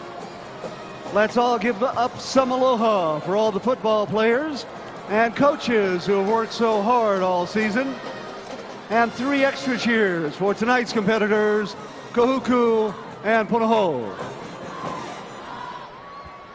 At this time, please welcome to the field Gerald Shintaku of Kraft Foods Hawaii, Roger Godfrey and Ed Vargas of Time Supermarkets, John Akata of Adidas and Wilson Sporting Goods, Stanley Costales of Sportsline, Jan Horry of the Honolulu Star Bulletin Midweek, Larry Hogan of Pepsi, Larry Isi of American Savings Bank, Leaf Chiu of Kimberly-Clark, Keith Nahale of Dryers, Sweetie Picaro for Kraft Foods Hawaii, Wendell Say, football coach for Aya High School, Neil Takamori, athletic director for McKinley High School, Gregory Van Canfort, athletic director for Kalani High School, and Richard Haru, athletic director for Castle High School. You know, it takes about $400 to outfit one high school football player. And that's a lot of money for our schools. To help Oahu's high school athletes have the equipment they need to compete, Kraft Foods Hawaii, with the support of co-sponsors, Time Supermarkets, Sportsline, Adidas and Wilson Sporting Goods, Pepsi, Kimberly-Clark, Dryers, American Savings Bank, and the Honolulu Star Bulletin Midweek, developed the Kraft Shop and Score program. This is an off-the-field competition for all of Oahu schools to earn a share of $100,000 worth of athletic equipment for their student athletes. The best part is, just like the SATs, schools get an automatic $500 credit just for registering for the program. Tonight, we'd like to acknowledge the top 5 points-earning schools and to award the highest points earners of the Craft Shop and Score program for 2005. Could we have a drum roll, please? In 5th place this year, please put your hands together for Aiea High School. In 4th place, Kalani High School. Coming in 3rd, McKinley High School. Runner-up, Kaimuki High School. And the Craft Shop and Score highest points earner for 2005. Everyone, please join me in congratulating Castle High School. Each of the schools will receive a share of $100,000 worth of athletic equipment courtesy of Sportsline and Adidas and Wilson Sporting's Good, represented here by this check presented by Gerald Shintaku of Kraft Foods Hawaii. In addition, Castle's athletic director Richard Haru will take home the perpetual Craft Shop and Score trophy to Castle High School to display for a year, celebrating their competitive spirit as a top points earner of 2005 in the Craft Shop and Score program. Congratulations once again to Castle High School and to each of the 42 Oahu high schools who participated. And a big mahalo to Kraft Foods Hawaii, Time Supermarkets, Sportsline, Adidas and Wilson Sporting's Goods, Pepsi, Kimberly-Clark, Dryers, American Savings Bank, and the Honolulu Star Bulletin Midweek for supporting Oahu's high school athletics.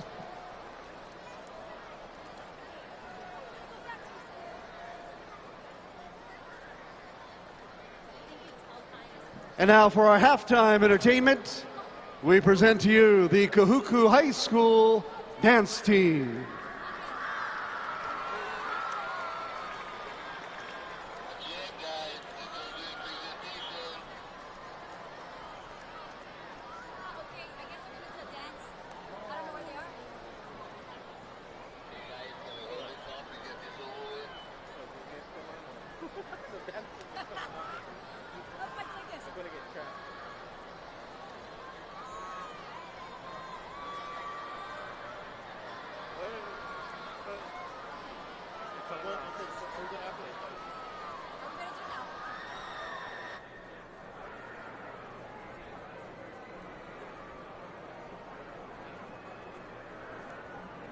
Ladies and gentlemen, KSSK Promotions, Sweetie Picaro is here tonight to formally present the KSSK OIA ILH Coach of the Week honors.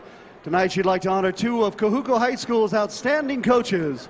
Congratulations to girls water polo head coach Alkai Ferguson and air riflery coach John Shaw for their dedication and contribution to the student athletes both on and off the playing field. The Coach of the Week honors is brought to you by UH Rainbow Teak, the OIA, ILH, and KSSK Radio. Remember, if you know of any coach, assistant coach, athletic director, or trainer who deserves to be recognized, please submit your nominations to Sweetie at KSSK Radio or visit their website at www.ksskradio.com. And once again, congratulations to Kahuku High School's Alkai Ferguson and John Shaw, OIA Coaches of the Week.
This is a Shark's Tale. Here we go again. 2004 phenomenal hit.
It's not just the last game of the season, it's the grand finale. Tickets available at the stadium box office.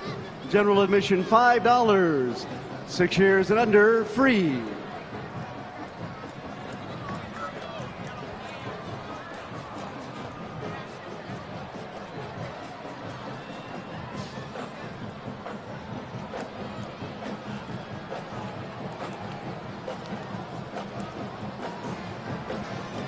The 2005 HHSAA State Football Championships are brought to you by First Hawaiian Bank, where the power of yes is the power of possibility. I see you, you see me, and all the world can see that we should be together. The Hawaii High School Athletic Association would like to thank the following sponsors of the 2005 First Hawaiian Bank State Championships. The title sponsor, First Hawaiian Bank. Gold sponsors, Hawaiian Airlines.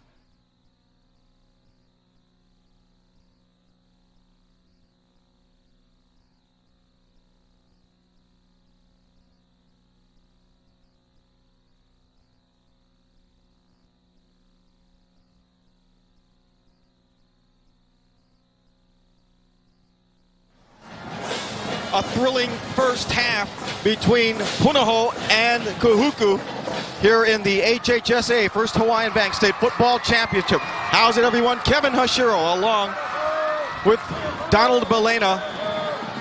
Kahuku trailing 14-12. Punahou about to get the ball back, and it'll be a squib kick, fielded at about the 32 and dropped down at the 37-yard line.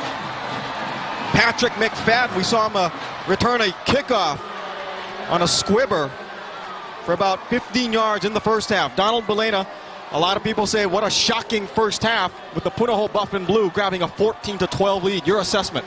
Well, right now, Kahuku, they're doing what they can to out-physical Punahou right now, but then Punahou has done a great job of kind of sort of controlling the line of scrimmage and making sure that they reduce the amount of big plays on the run for Kahuku. Brett Kahn on first down, back to pass, going and throwing incomplete for the intended receiver, River Kim, who got slammed a couple of times in the first half. Incompletion will bring it second down and 10. Brett Kahn in the first half, on Brett Kahn, like 6'4", 18, 87 yards, 1 touchdown, along with a somewhat questionable touchdown in the second quarter, in which the Kahuku faithful thought that he fumbled on the quarterback sneak.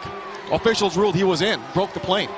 Broke the plane, irregardless of the fact right now it's 14-12, and what's actually killing Kahuku is they don't have a kicking game. Second down and 10. Kahn going to go deep once again to Ostrowski, but this pass, is it caught? It is caught! Maya Ostrowski makes something out of nothing. That ball looked like it was going to be picked off by Chico Ramirez, but somehow, some way, Maya Ostrowski, who was shut out in the first half, what a way to make his first catch of the ball game. And I'm sure the Punahou faithful in the first half was waiting for this to happen. They were kind of misfiring during the first half.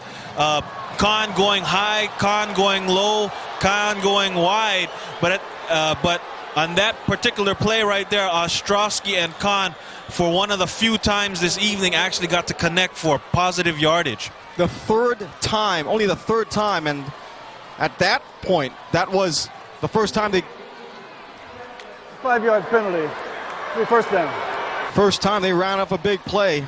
Our official Danny Bain out of the ILH indicates illegal participation. 12 players in the huddle for the Buff and Blue. That'll set them back 15 yards.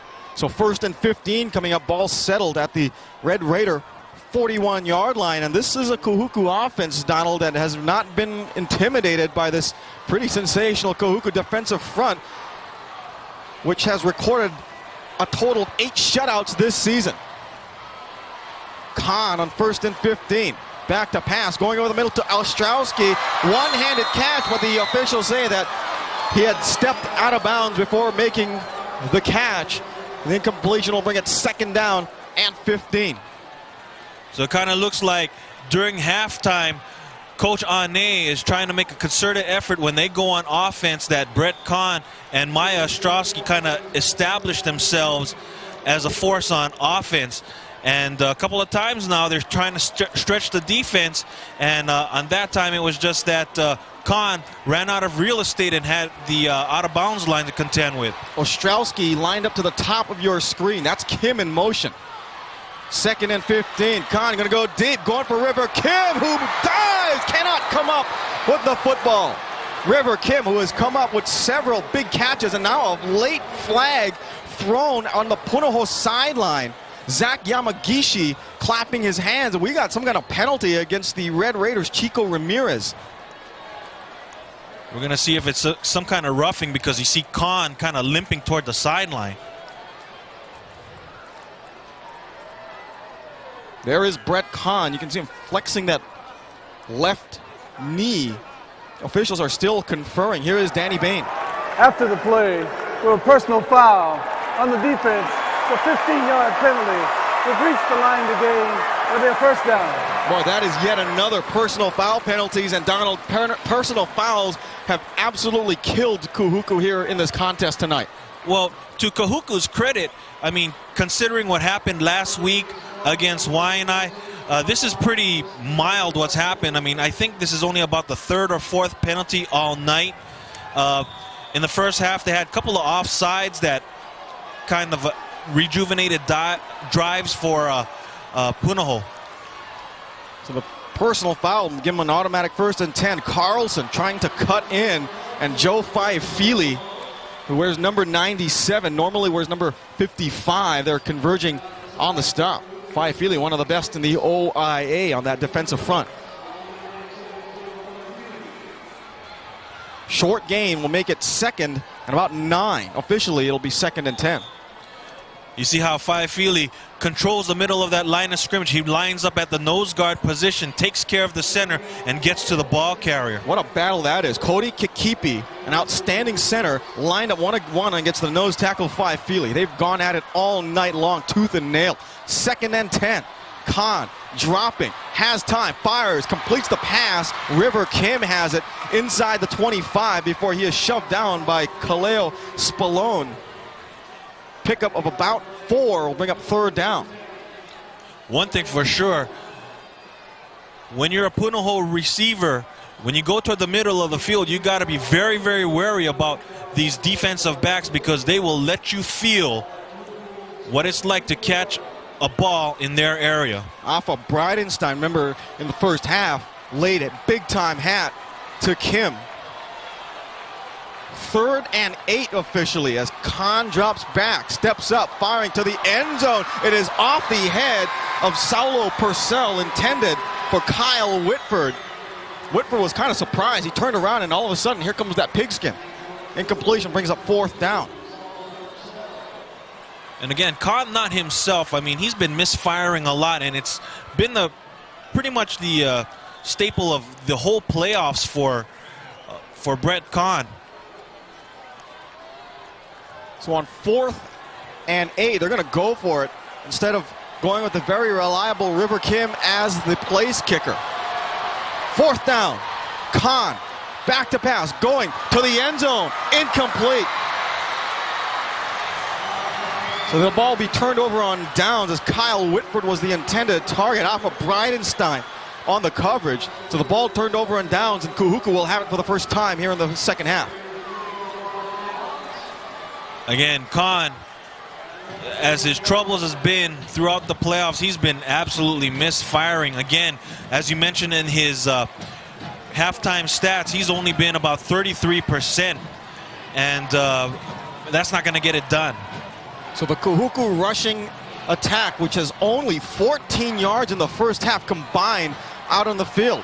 Malosi Teo, he's really been bottled up and gets bottled up again. Pickup of maybe 4 on the play will bring up 2nd down. But Malosi Teo, despite all his problems on the ground, 108 yards in the first half. Remember, he busted off that big one in the first half. Punahou's defense doing a great job of playing in the box. It's just a couple of plays here and there where they've busted a few, but for the most part, they've contained the running game during the course of this ball game so far. 2nd and 6, I formation set. Teo again with a hole in the middle, has the 1st down and a lot more. Teo to midfield, to the 45, and shoved out of bounds at the Punahou 37-yard line. So Malosi Teo, the speedy back, breaks off another big run for the Red Raiders.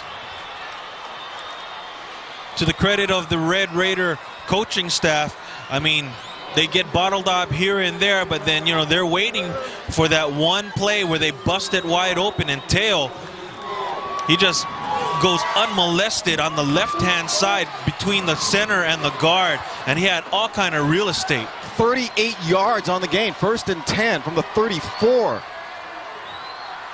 Again, this is Teo, and Teo hit Jonathan Overton after only a 2-yard gain. And tell you what, Jonathan Overton has played a very good game for the Buff and Blue. The one thing I'll remember about Overton in the first half, he chased down Malosi Teo to save a touchdown.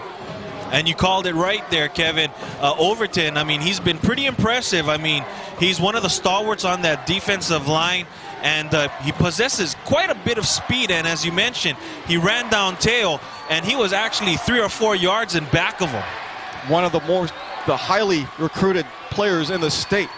Krebs, play action, fires, incomplete. Had Redmond Tudor all alone in the flat thrown a little bit in front of the speedy 6'2" senior wideout. Bring up 3rd down and long. The pass plays and the passing lanes are going to start to open up a little bit for Kahuku. They can run play action. They can freeze those linebackers, and these receivers and slot receivers can start going behind the linebackers, and they can start dumping it off. It's just a matter of Colin Krebs being accurate, catching his receivers out in the flat areas where it's going to be wide open. And Devin Unga, the tight end, already 108 yards in the air. He could be a target. Kamuela Elisa on 3rd down gets to just shy of the 30-yard line. So once again, the Punahou Buff and Blue defense steps up on the front. Will bring a 4th down and about 7. I tell you what, the middle of that defensive line being rotated between Will Tofolo and also Bucky Aona, they've done a pretty good job of controlling that middle area, allowing both Overton and also number 88, Eggesdahl, to do their jobs on the defensive end side. 4th and 6. Play action. They'll give it to Teo. Teo trying to get away. He will not. Jonathan Overton once again with a huge stop for the Buff and Blue. And Kahuku turns it over on downs. Jonathan Overton, what a heck of a motor that he's got. 6'3", 245 pounds. He is definitely heavily recruited by a lot of schools, and he's got his choice of places to go after this season is over. Or giving us also an assist to Stephen Danaway, but we've seen the speed of Overton chase down Malosi Teo on the sideline. Then he shows you his strength and his power with the jersey takedown. 1st and 10, Buff and Blue. 7:10 remaining here. 3rd quarter. Inside slant. Ball is almost caught by Ostrowski, then almost picked off in turn by Shiloh Teo. We've done quite a bit of ILH football during the course of this regular season, and it's almost kind of painful to see some of the trials and tribulations that Brett Kahn has been going through during this playoff season. He's really been off target. He's either been high, low, wide. He's never been on target, and you know, it was a thing of beauty when he and Maya Ostrowski have the opportunity to connect. You have to wonder whether or not the height of these defensive backs of Kahuku are maybe causing these problems to these shorter Punahou receivers. Kainoa Carlson, or excuse me, that's Nobriga. Ryan Nobriga up the middle. He will not gain a yard. Nobriga was injured early on and just in the last few weeks has returned to the lineup. So Kevin Unga with the tackle, bring up 3rd and 10. Kevin Unga, that Kahuku defense, I mean, they are so tough, so physical. I mean, they've got so many weapons on that defensive front 7. It's real scary sometimes. So 3rd down. Buff and Blue come in your standard run and shoot with double slots, double wides to both sides.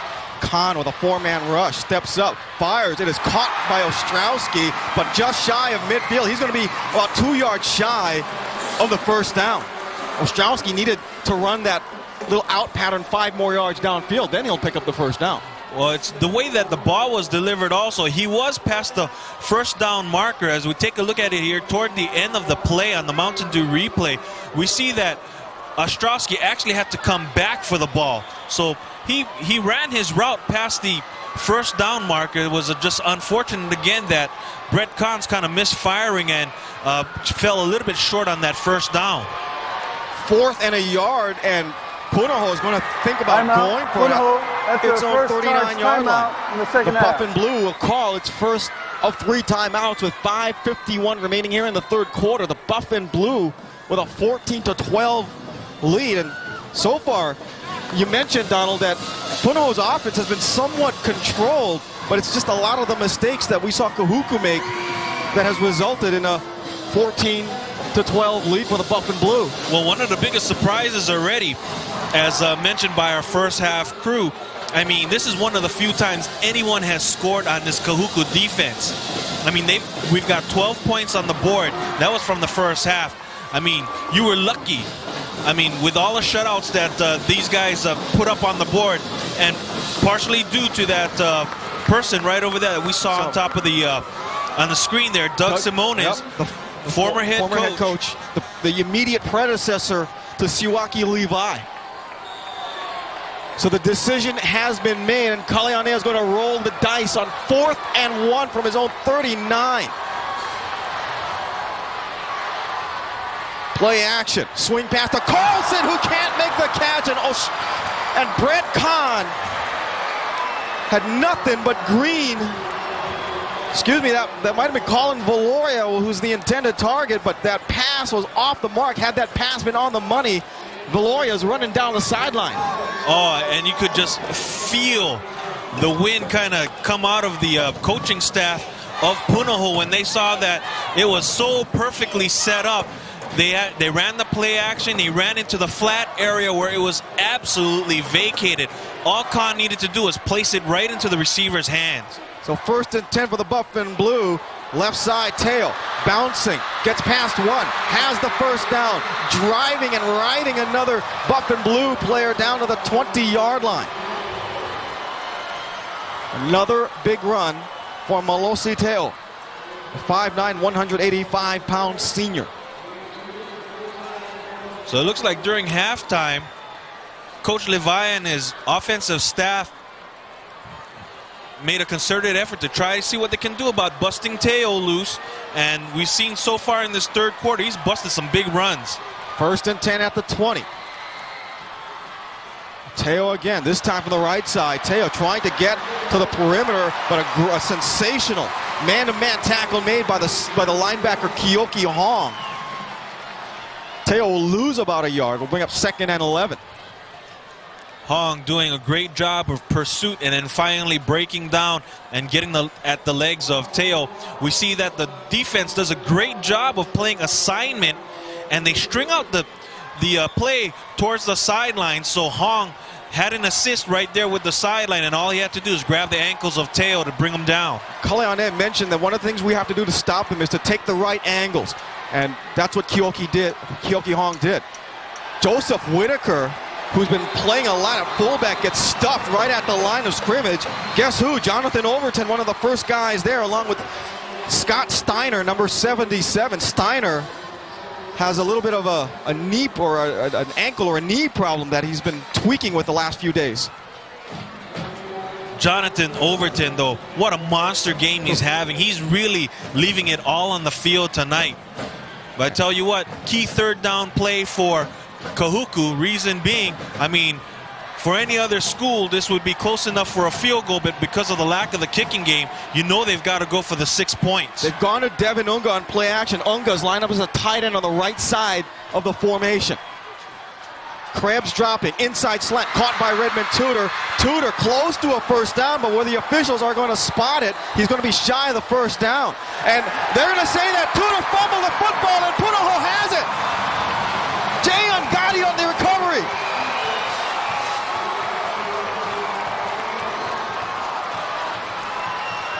Oh my, what a turn of events here with 4 minutes left to play here in the 3rd quarter. Oh, let's take a look at this on replay. I mean, we're on the other side and we didn't get to see what transpired over here. We see that Tudor tries to fight for the first down and he just gets stripped. And it looks like doing the stripping was Adam Morris, and right there, ready to pick it up, was Ungadi. That's a 2nd big turnover. Remember in the first half, it was Shiloh Teo who muffed a punt, resulting in the first of Punahou's 2 touchdowns. Play action by Kahn. Going to the sideline, and boy, the intended receiver just absolutely got tackled at the 20-yard line, but the officials say it was incidental contact, so it'll bring up 2nd down. Wow, Ostrowski absolutely got leveled. He took about 3 or 4 steps, and before you know it, he was wearing a red jersey on top of him. The Red Raiders have done a nice job of kind of controlling those wide receivers for the Buff and Blue. And if you're offensive coordinator, Dr. Darryl Kahn, you ought to be scratching your head as to how to solve that problem. 2nd and 10. Nobriga off the right side, and Nobriga manages to fall forward at the 25-yard line before he is brought down. I believe that might have been Kevin Unga who made first contact. Bring up 3rd down and long. I tell you, this front 7 for Kahuku is so impressive. I mean, as it is, when you look across the line of scrimmage, they just look so massively physical against you. But on top of that, I mean, they're not sloppy. They're not. They got a bunch of athletes over there that can run. So 3rd down and 9. Ball at Punahou's own 15. Spread formation. Kahn, here comes the blitz. Kahn gets rid of it, fires, caught by Carlson. Kainoa Carlson will have a 1st down at the 26-yard line. Suaesi Tui Maune among those making the tackle. And then tack on a roughing the quarterback, which will add 15 more yards to the play. So Kahuku looking like they're starting to self-destruct. As we were kind of breaking things down before the Kahuku and Waianae game ended, we were just kind of saying their penalties and their lack of a kicking game might actually haunt them in this championship game. Here's Danny Bain. Personal foul, roughing the passer on the defense. 15-yard penalty from the end of the run. Automatic 1st down. Take a look at this one more time on the Jiffy Lube replay. You see that number 6, Carlson, does a great job of sneaking out into the little slot area over there, and hopefully this builds up Brett Kahn's confidence. BJ Beatty was the guy who committed the infraction, pass over the middle. It is caught, and I believe that is Ostrowski, and then Ostrowski gets quintuple team near midfield. I'm going to call it a 49-yard line, but Maya Ostrowski, the All-State basketball player, showing some hands there, will bring up 2nd down at about 2. Ooh, I'm sure after he got mobbed right there in the middle of the field, of course, the head basketball coach for Punahou must have been just absolutely holding his breath, because right after this game is over tonight, win or lose, he needs his starting guard. I asked Maya a couple nights ago, does Coach Greg Takan of the basketball team, does he get nervous every time you go over the middle? He said, absolutely. 2nd down, up the middle, getting to midfield is Colin Valoria. And Valoria will be shy of the 1st down by about a yard. So 2 minutes remaining here in the 3rd quarter. Punahou with a 14-12 lead and has a 3rd and 1 facing them. I tell you what, if Punahou is lucky enough and maybe cashes in on this particular drive over here, this could really, really spell trouble for Kahuku. They don't really have that high-powered type of offense where they can strike real quickly. And on top of that, their lack of special teams, that is, might actually really haunt them in this game. Kainoa Carlson, the power back, joins Kahn in the backfield, and now we're going to have a delay of game against the Buff and Blue, and they just too much shuffling in and out. Delay of game on the offense, 5 yards, remains 3rd down. Kaleane is not going to be too happy with that, because he had players moving around all over the field, and instead of a 3rd and a yard, now he makes a 3rd and 6. Brett Kahn from Hawaii Kai began his football career as a center, believe it or not. His father, Dr. Daryl Kahn, orthopedic surgeon, offensive coordinator, and quarterback for life, you could say. Over the middle, Maya Ostrowski, 1st down. Ostrowski still on his feet, then brought down inside the 45 to the 43-yard line. Shiloh Teo on the stop, as well as Suaesi Tui Maune, but a 1st down for the Buff and Blue. I'm just so impressed with the soft hands that Ostrowski had. Unfortunately, that's not the play right over there, but then Ostrowski does a great job of, just absolutely guiding the ball right into his hands. But at the same time, he shows a lot of strength at the end of that run, because it took 3 defensive backs to bring down Ostrowski. Ostrowski, who has some friends on Kahuku, Clint Barks, who now lives on the mainland, and Junior Ale is a basketball player. They were talking trash a little bit this week. Again, crossing pattern. This is Ostrowski. 1st down. Ostrowski slips 1 tackle, still on his feet, now on the 26-yard line. So now the combination of Kahn to Ostrowski starting to click here on this drive. This is what we were kind of used to during the ILH season. I mean, during the ILH season, Kahn and Ostrowski, when they connected up, they averaged, Ostrowski, that is, he averaged 100 yards of receiving each game. So, this is nothing new to us. It's just that it's been kind of absent for the past couple of weeks. Hey, not bad for Maya Ostrowski, a guy who's only been playing football since 8th grade. 1st and 10. Punahou on the move. Empty set for Khan. Dropping back, short drop. Again to Ostrowski. Cuts back to the 20. Spinning. Gets to about the 17 or the 18-yard line. And here come the red jerseys. But again, that combination starting to click. That's 3 straight plays the duo have combined. Did you see that basketball move? He just absolutely did a reverse pivot that went back into the grain of the field, and he picked up an extra 3 or 4 yards, and now it's 2nd and short. So we take a look at here on the Midas replay. There's that little reverse pivot move, and it takes about, there again, 3 or 4 defenders to take him down. 36 minutes of football have gone. 12 more football minutes here in 2005 are up next. Time for a break. Punahou 14, Red Raiders 12. You're watching the HHSA First Hawaiian Bank State Division I Football Championship here on Aloha Stadium Stars Television Sports.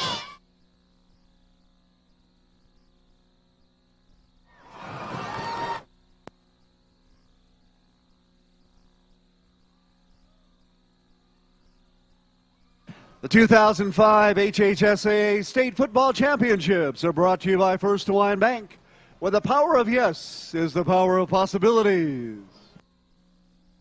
I see you, I see you, you see me, and all the world can see that we should be together, yeah, yeah, yeah.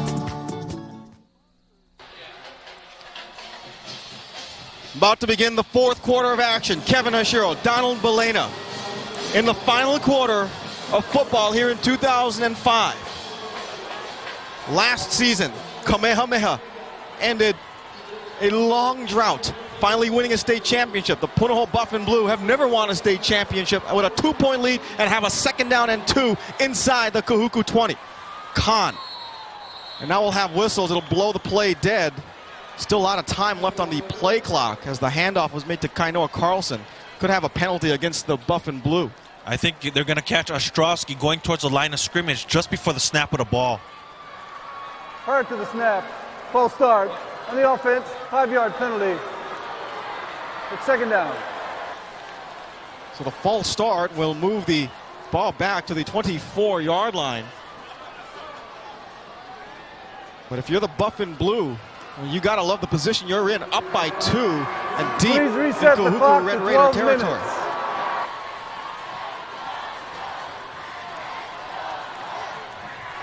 It's a great atmosphere for football. Both sides of the stands are full. Not only that, the stands are just absolutely rocking from our broadcast area right over here. Punahou's band is right under us, and they're just absolutely just getting their folks into this game. Over the middle, it is caught! That's Kyle Whitman! He's in the end zone! Touchdown, Punahou!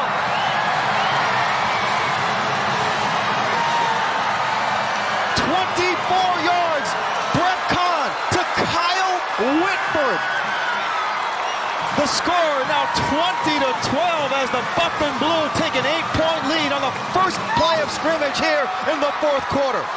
What a way to start off the fourth quarter. First play, Khan looks down the post, looks right down the middle, and absolutely open was his receiver, Kyle Whitford, breaking 2 or 3 tackles on his way into the end zone. 6 points.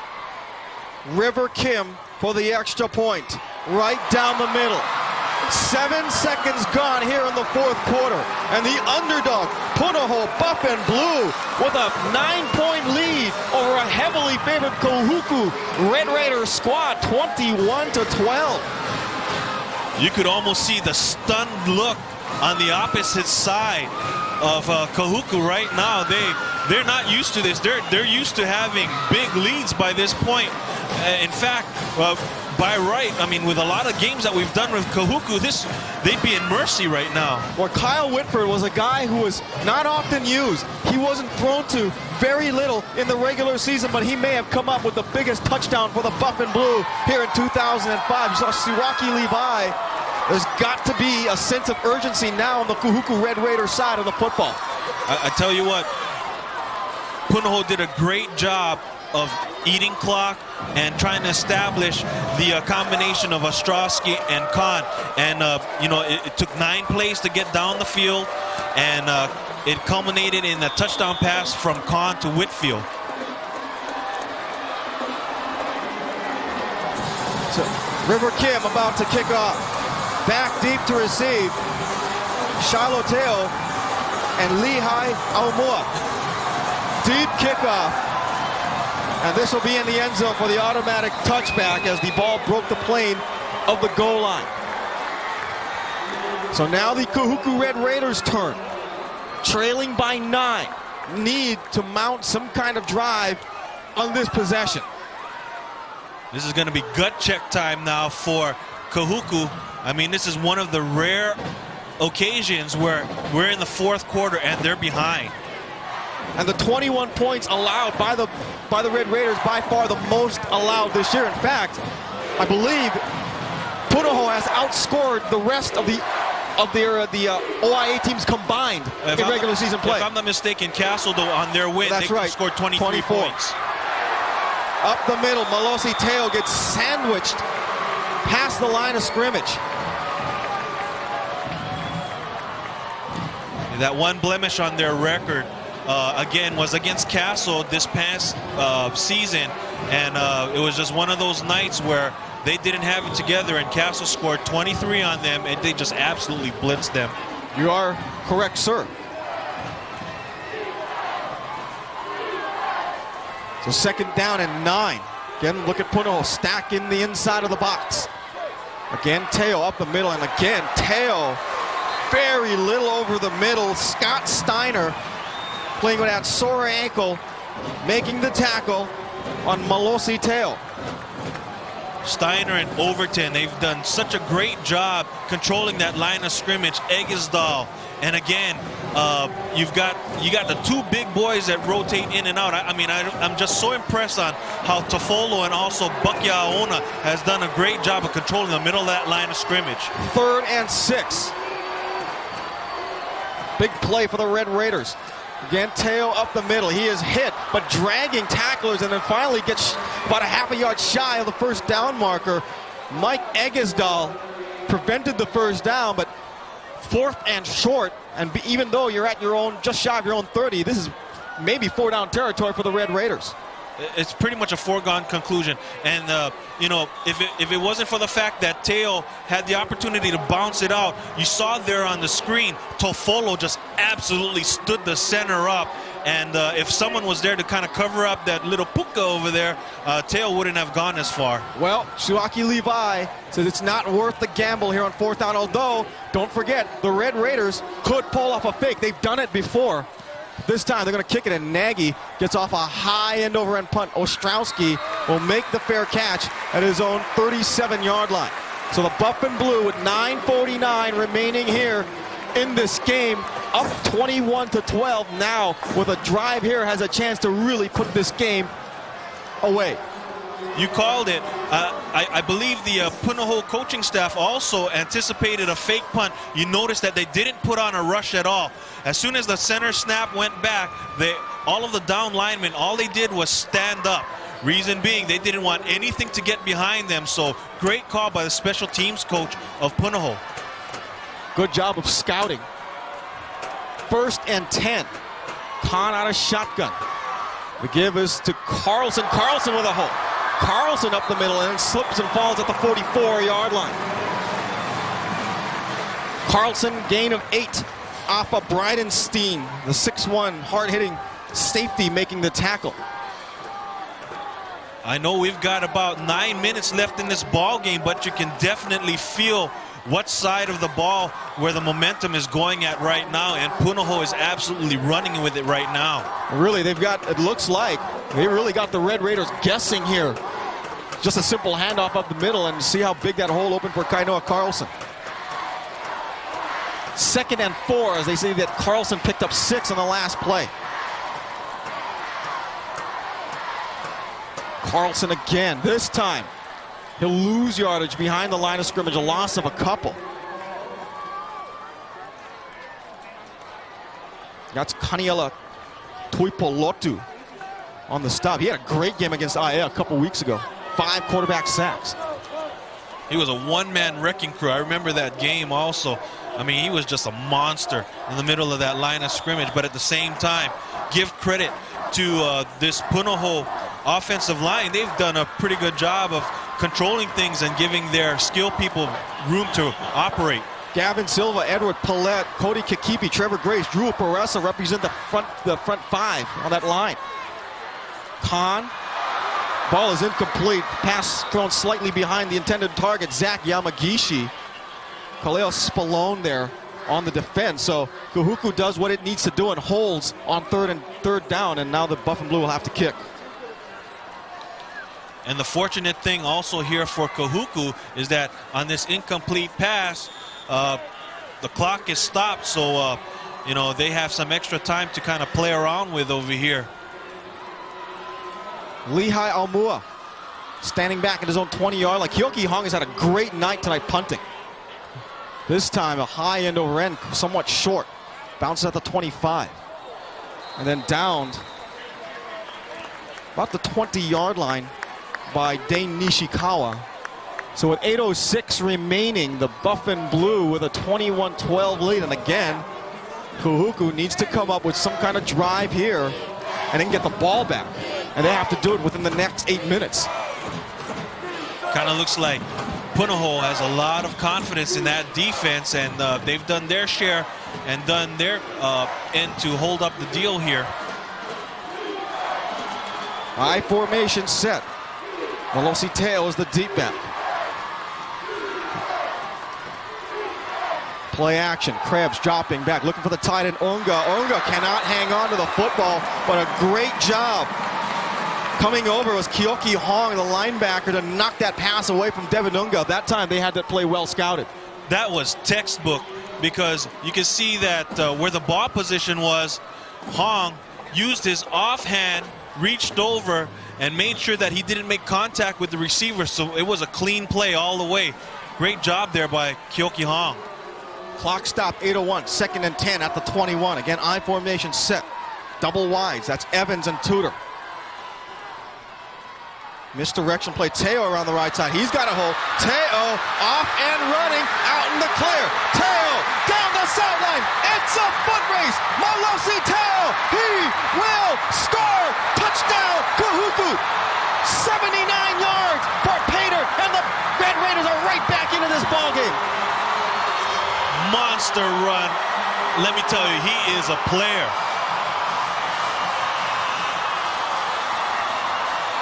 He's got to have close to 200 yards. I mean, he's busted some absolutely big plays tonight. Take a look at this touchdown one more time on the Dietrich Insurance replay. It kind of looks like that he could have got stopped in the back of the line of scrimmage, but missed tackle, and that is not the way to do it right there. And then he just out-races the defensive backfield for Punahou. Big Joe Feili, the defensive lineman, lines up as one of 2 fullbacks in the power I set. Teo, or excuse me, Elisa, he's in for 2. It is now a 1-point game. 21-20, and the North Shore Caravan to made the hour-long drive from Laie. They are jumping for joy on the other side of the stadium. Take a look at the 3-point conversion. I mean, this was just man up, and they just out-physicaled that Punahou defense. And you can see the fire that's absolutely generated by Coach Simones. You got the yin and the yang going on over here. Coach Levi is usually on the calm side. You see, he kind of holds things together. But you've got a madman in Doug Simonis. Now we'll have the opportunity to take a look at the touchdown. As I mentioned, if you take a look at over here, it looks like he almost gets stopped. You can't give Teo a second chance. The tackler in the backfield went up high. Teo, with his upper body strength, just absolutely broke that tackle, and the rest is history. So the Red Raiders are right back into it after it looked like they were left for dead. Squib kick by Nagy. Goes through it past Valoria. He'll pick it up at the 10, but he does not have the wall. But Valoria gets away! Valoria down the right side, then cuts back in and dragged down at the 45-yard line. Oh, Colin Valoria, where did that come from? What almost looked like a disastrous play with that muff return. All of a sudden, the coverage just kind of broke down, and Valoria found an opening. I mean, everything was just so congested. You saw after all of those red jerseys went falling down like a whole bunch of dominoes, he found himself 20 yards, instead of being tackled at about the 15-yard line. 7:35 remaining here in the fourth quarter. Punahou with a 1-point lead. Khan, 1st and 10 from his own 36. Empty set, fires out, and it is intercepted! Chico Ramirez comes up with the pick, and now Kahuku, the momentum completely on its side. And look how quickly the momentum shifted. We were just mentioning, and it wasn't more than a minute and a half ago that we just said that, hey, the guys in white had all the momentum. Look at what happens over here. A long run. Now you got it. Now you got defensive play over here, and on top of that, they've got a short field to operate in. They're at the 40-yard line. Only 40 yards away, 7:29. Now the Punahou sideline chanting defense, defense. Give to Teo, right side. And Teo this time again bottled up after a pickup of maybe a yard. Steiner once again on the initial hit. Steiner went high, and he had Frederick Rolfing, number 13, going down low. So, I mean, Teo, you've got to bottle him up at that initial point of contact. Once he busts through the line of scrimmage, you're asking for trouble. Remember, one of the heart and soul players of this Punahou defense, in Sam Higgins, injured his right knee, did come back and play briefly, but he is not on the field. 2nd and 9, tight formation. Teo once again around the left side, gets past Danaway, trying to stiff arm his way, and then gets hit right at the line of scrimmage. Stephen Danaway was the one who made the hit, but Teo got away from the other linebacker, Sean Murphy, and Kyoki Hong was also there to help finish up the play. Wow, the Punahou defense tightening things up right over here. Again, that almost spelled trouble as Teo got away from one tackler, but at the same time, it just strung things out, and lucky thing, reinforcements were there to string it towards the sideline. 3rd and 9, 6, 10, and counting in this game. The Buff and Blue with a slim 1-point lead. 3rd down. I formation set. Play action. Here comes the rush. And Krebs will be sacked. Jonathan Overton and Stephen Danaway. That time, Punahou guessed right. They just absolutely flooded up the middle and didn't give Krebs any time to do his little play action and look downfield. By the time he came out of his play action, and we'll take a look at it over here, as soon as he fakes, he's already got the 2 defenders, Danaway and also Overton, right on top of him. Timeout, Kahuku. Timeout, Kahuku. 5:29 remaining. The Red Raiders and Buff and Blue now have 2 timeouts. That's Maya Ostrowski back to receive the punt. Donald, the ebb and flow of this game, the emotions here in this particularly in this fourth quarter have been almost unbearable for everybody here in the stadium. I tell you what, can you just feel that? I mean, we feel the bouncing right underneath from all of these faithful Punahou backers who's been absolutely waiting for something like this to happen. And at the same time, you look across the field and you feel the energy on the other side where, you know, they had that feeling where after they lost to Leila Rua last year, this is what they wanted. This is what they geared up for all year. And for the Punahou Buff and Blue, a storybook finish in ILH, having to survive a playoff in Division I of the ILH along with Kamehameha and St. Louis. The Buff and Blue emerge as the victors, trying to hang on to a 1-point lead. Nagy back to punt. Beautiful high line drive, end over and kick. In fact, Ostrowski not even back there. Oh, you talk about a great bounce. And then the Buff and Blue player, that's Kyoki Hong. I don't know what he was thinking, taking a chance. And then luckily for him, that ball just died right straight on the carpet. Otherwise, Kahuku may have a first and goal at the 2-yard line. Let's call it what it was for Hong. That was an absolute brain fart. I mean, the thing about it is, as it is, Punahou conceded that they were anticipating a fake punt, didn't even have a returner in the back. Everyone was lined up at the line of scrimmage. Then all of a sudden, Hong goes back over there, and right now they're in a bit of trouble right now, being at about the 2-yard line.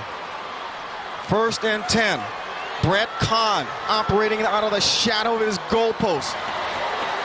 Buff and Blue got to be careful. A safety will give the Red Raiders the lead. Kahn back to pass. Here comes the rush. Deep pass over the middle, and almost with a one-handed catch is River Kim. But that's probably nothing out of the ordinary. We've seen River Kim come up with great catch after great catch in ILH play this season. I tell you what, that defensive back, number 12, you'll see him coming over the top. He just tattoos Kim. You see that? Suaesi Tui Maune, 6'1", 182-pound senior. He was part of Kahuku State Championship 4x400 meter relay.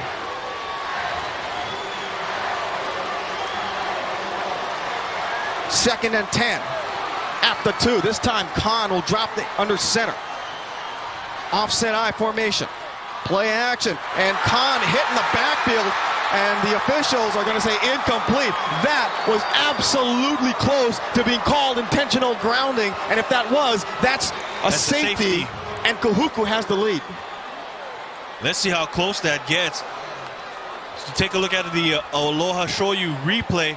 They weren't going to fool anybody on that play action, and barreling down on Brett Kahn was number 97 for Kahuku. That's Joe Faifili. Faifili probably will be named All-OIA, possibly All-State later on after the season's done. 3rd and 10 from the 2. Kahn, inside handoff, Carlson, he doesn't get out of the end zone! This is going to be a safety! Kaniela Tuipolotu with the safety, knocking Kainoa Carlson back in the end zone, and the Red Raiders on a wild play, a play you don't see very often, a safety, and now the Red Raiders have the lead, 22-21. Tuipolotu's been quiet all evening, but what a time to make a statement. This was just a long developing play. Again, what happened was that front 7, they just absolutely stood up the offensive linemen of the Punahou Buff and Blue, and they pushed them into the backfield, and that was trouble.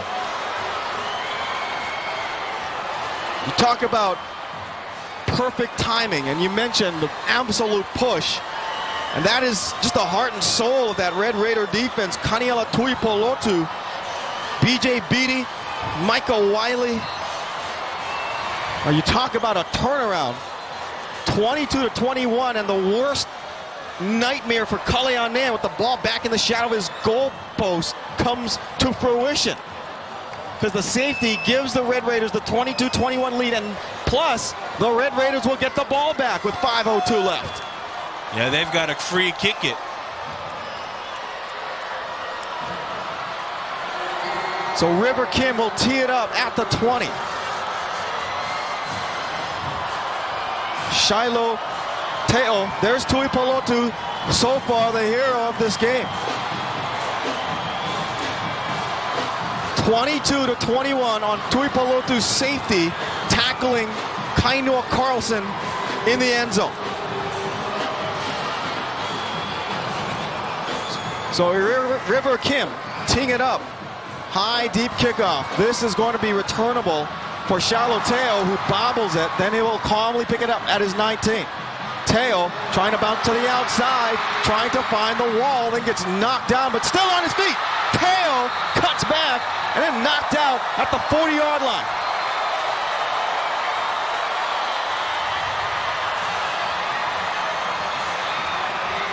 Well, if the momentum wasn't completely on Kahuku's side a moment ago, it definitely is now. First the safety and then a pretty return there for Shiloh Teo.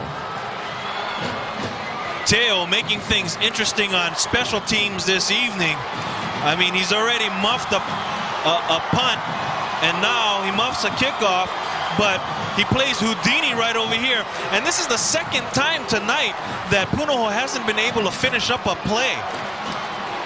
Kahuku now going into their power offense. They're going to tighten up the formation with a power eye set. Teo up the middle, twists and turns down to the 42-yard line. Flag. Jay Angadi on the tackle, but there is a flag on the play in the Kahuku backfield nonetheless.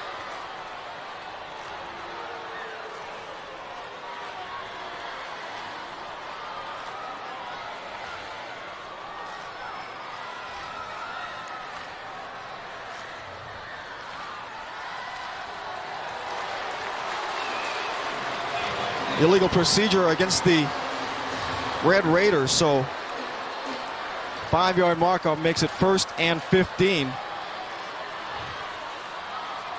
Malosi Teo, by the way, through 3 quarters. Illegal procedure on the offense, only 6 men on the line. 5 yards, repeat first down.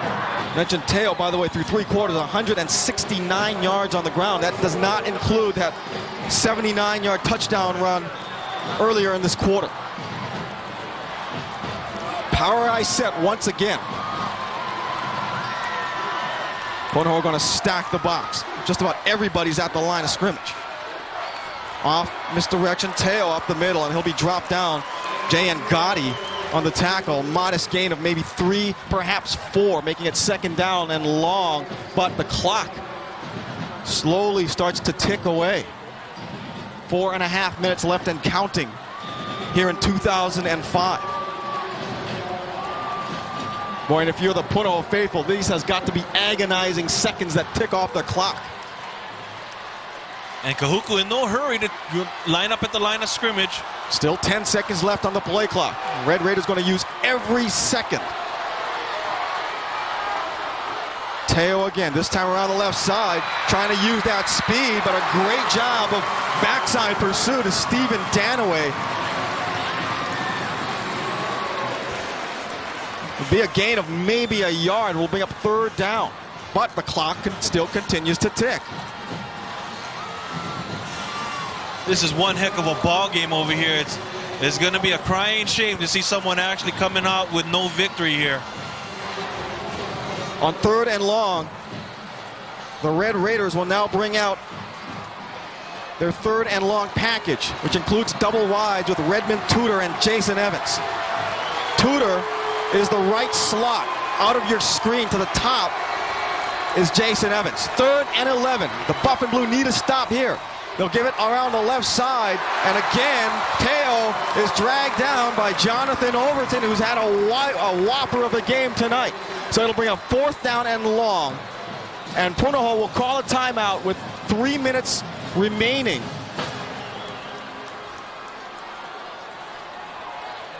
So Kahuku will have to kick. It's going to be pretty safe to say that Ostrowski's actually going to have a chance, and he has had a couple of touchdowns via special teams so far this season. Danny Bain saying put some more time off the clock, because immediately after the play was over, the Buff and Blue called for a timeout, and maybe about 7 seconds ran off the clock, so they'll put 3:07 remaining. There's Doug Simonis, defensive coordinator and special teams coach. That's their 2nd team timeout. So the timeout by the Buff and Blue, they'll have 1 more remaining. 3:07 left, and if the Buff and Blue manage to successfully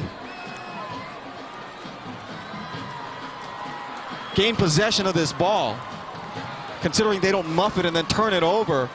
Boy, what a position for young Brett Kahn to be in. Well, at least with Punahou, there's not so much pressure on Kahn to stick it into the end zone because they do have a reliable kicker in River Kim. One of the best in the state. But first, the punt. Ostrowski standing back at his own 25. Gary Nagy to kick it away. Let's see if the Buff and Blue try to set up the return. Here they come. Good punt. Nagy angles it away from Ostrowski. It'll take a parallel bounce across the field stripes inside the 20 to the 16-yard line. And with 2:08 remaining in this ball game, the Buff and Blue trail by a point. And now onto the field trots in quarterback Brett Kahn, 6'2", 185-pound junior. This may be a defining moment in his high school career. And boy, wouldn't this Punahou faithful would like to see that tandem of Ostrowski and Kahn clicking right now. Ball is batted straight up in the air and then knocked down as Kahn had that ball whacked at the line of scrimmage and went straight up in the air. And the Kahuku faithful were looking up and said, ball, ball. Gotta hand it to the Kahuku defense. They're rising up to the occasion right now.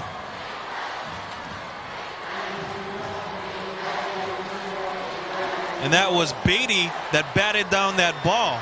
B.J. Beatty, one of the best in the state. 2nd and 10, 2:52 on the clock. Kahn dropping back. Here comes the rush. Fires over the middle, and this one will be picked off. Chico Ramirez down the sideline. Chico Ramirez down to the 6.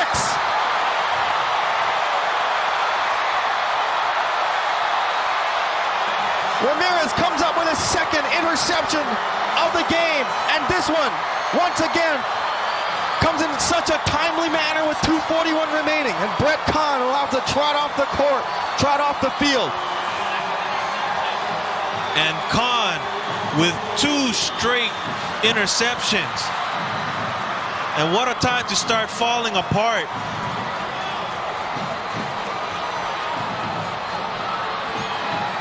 Exuberance on the Red Raiders sideline. Well, that wasn't even close. No, I mean, that ball just absolutely sailed. Oh, you see that crackback block? It was incredible. Colin Krebs going to have to call a timeout as the play clock was winding down. And if the timeout was called... Timeout was called before the clock expired. It was called in time. So now both teams will have one timeout remaining, 2:41 remaining here in this contest. Defense wins championships. That is what Siwaki Levi has said. And defense has certainly stepped up to the plate for the Red Raiders. 2 interceptions result in 2 touchdowns, and then the safety on Kainoa Carlson. And it couldn't come at more opportune times here late in the 4th quarter when it looked like that the Buff and Blue were about to seal this game up by 9. Oh, and you could just feel the air come out of that balloon for the Punahou faithful. I mean, right now they're trying to urge on their defense to possibly take away this ball right here. 4-down territory. You know that even though the Red Raiders face a 4th down, they're not going to go for it. Again, power formation. Five Feely, the defensive back, is in. Up the middle. Elisa, touchdown, Kahuku.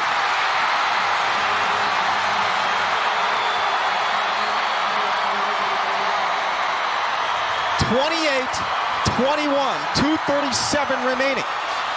And now the impending 2-point conversion. And if Kahuku is successful like they were in the last time, it's a 9-point game the other way. Take a look at this. Look at this lead block right here. He just takes him into the end zone. What a monster block by fullback Joseph Whitaker as he helps Elisa escort it into the end zone. 2-point conversion. Again, it's Elisa over the top. This time he'll be stuffed. Trying to go straight over the pile. And he got knocked backwards. So the 2-point conversion fails, but saving grace, it's only a 7-point lead, and there's still 2:37 left on the clock, so hope remains for the Buff and Blue. Glimmer of hope. Now, Brett Kahn has to absolutely phase out his previous mistakes. They don't count anymore. They don't exist anymore. He's got, now the pressure is squarely on him to make plays. Take a look at the touchdown one more time on the replay. Again, you see Elisa just absolutely following his lead blocker, Whitaker. I mean, he just bulldozes his way. I mean, he could have took it into the end zone himself.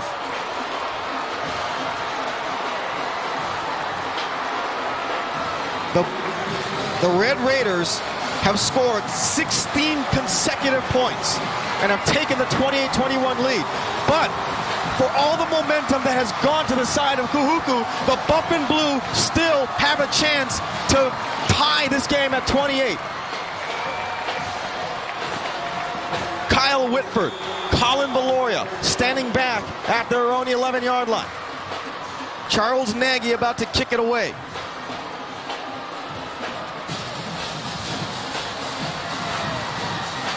The press box rocking up and down. Again, another squib kick. Fielded. Oh, it's going to go through. Whitford will pick it up at his own 15. Whitford trying to get to the outside, looking for the wall, and then gets sandwiched down to the 26-yard line. I tell you, all the excitement that we're getting over here.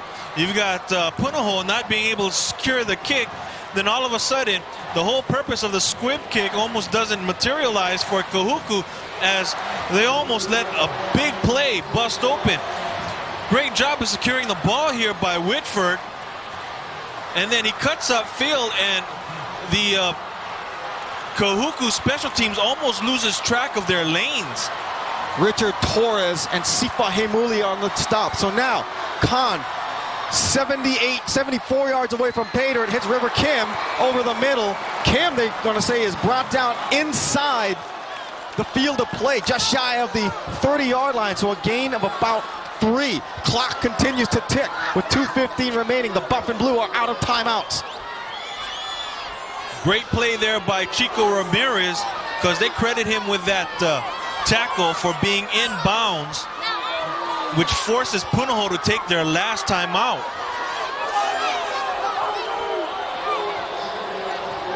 They actually had no timeouts, and there's an equipment problem with, I believe, one of the Buff and Blue players.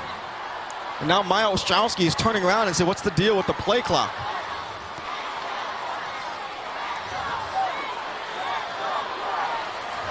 They'll reset the play clock, and now the game clock will wind. There's Ostrowski's heads-up play on his part. Inside to Ostrowski, reverses his field, gets past the 35 to the 36. That will barely get the first down for the Buff and Blue, and the clock will stop temporarily at 1:53. Tuipulotu, who made the go-ahead points on the safety with the tackle. So 1st and 10 at the 31-yard, just over the 31. Khan dropping back over the middle. Again, Ostrowski. Ostrowski to the 45-yard line. He'll be a 2-yard shy of the first down. Clock continues to tick, 1:40 and counting. Buff and Blue will hurry to the line of scrimmage. Again, no huddle attack for Punahou. Khan dropping. Here comes the rush. Khan trying to get away, and then flips a shovel pass, and it's almost picked off by Tuipulotu. Oh, and Khan nearly made a major tactical error by flipping a pass in which there was no one except red jerseys. Whoa, that nearly became a disaster for the Buff and Blue. That could have ended it right there for Punahou. Thank God they got a little bit of a reprieve over here. He's being chased by Beatty, and Tuipulotu nearly gets himself an interception, a defensive lineman's dream. Clock stopped on the incompletion with 1:25. 3rd and 2. 4-down territory for the Buff and Blue, trailing by 7. Kahn dropping, has time, fires, complete. It's out to Carlson. Carlson needs to get out of bounds, and he does barely. No, they say he does not. And now the clock will stop as the chains are moved. However, decent play for Kainoa Carlson. Ball at first and 10 at the 40-yard line of the Red Raiders. Well, Carlson, he does his darndest to try to get as much as he can on that play, but then again, not too smart, as he should have got out of bounds, so they would have had time to call a play. Remember, no timeouts for the Buff and Blue. Kahn dropping back, looking over the middle, has a receiver. It is caught by River Kim inside the 25. Now they're going to say the pass is dropped. It's incomplete, and River Kim comes up with yet almost another acrobatic circus catch. River Kim reaches into the Halava Knight, doesn't have the opportunity to secure the ball, and just as he hits the turf, it just bounces out. And we saw that he didn't have possession of the ball. We hear the booing on the side of the North Shore fans over there, but then clearly, as shown by our replay, and great job by our camera crew, that that wasn't a catch. Second down and 10. 1 minute, 10 seconds remaining. Buff and Blue need a touchdown and the extra point to send it into overtime. Pass over the middle, and it's caught by Ostrowski, but Ostrowski dragged down at the 40-yard line by Richard Torres. Clock will now tick. Under a minute left. It'll be third down and 10. And that play didn't gain anything for them. Now 50 seconds left. Kahn, third down. Back to pass, firing over the middle. Can't find anybody. Ball is tipped away. Intended for Valoria. But Tui Maune, as well as Saulo Purcell, there to knock it away. And now it is 4th and 10. This is do or die right now for Punahou. Kahn throwing into double coverage that time. 43 seconds left. 4th and 10 from the Kahuku 40-yard line. Brett Kahn, who shares an American Studies class with the most famous Punahou student, Michelle Wee. With a pressure situation here on 4th and 10, and then top of your screen, Micah Wiley jumps offside. So now it's going to be 4th down and 5. Prior to the snap, encroachment on the defense, 5 yards, and made 4th down. That shortened things up for Punahou, but at the same time, they get that extra yardage without the clock moving. Ball now at the 35, 3-man front.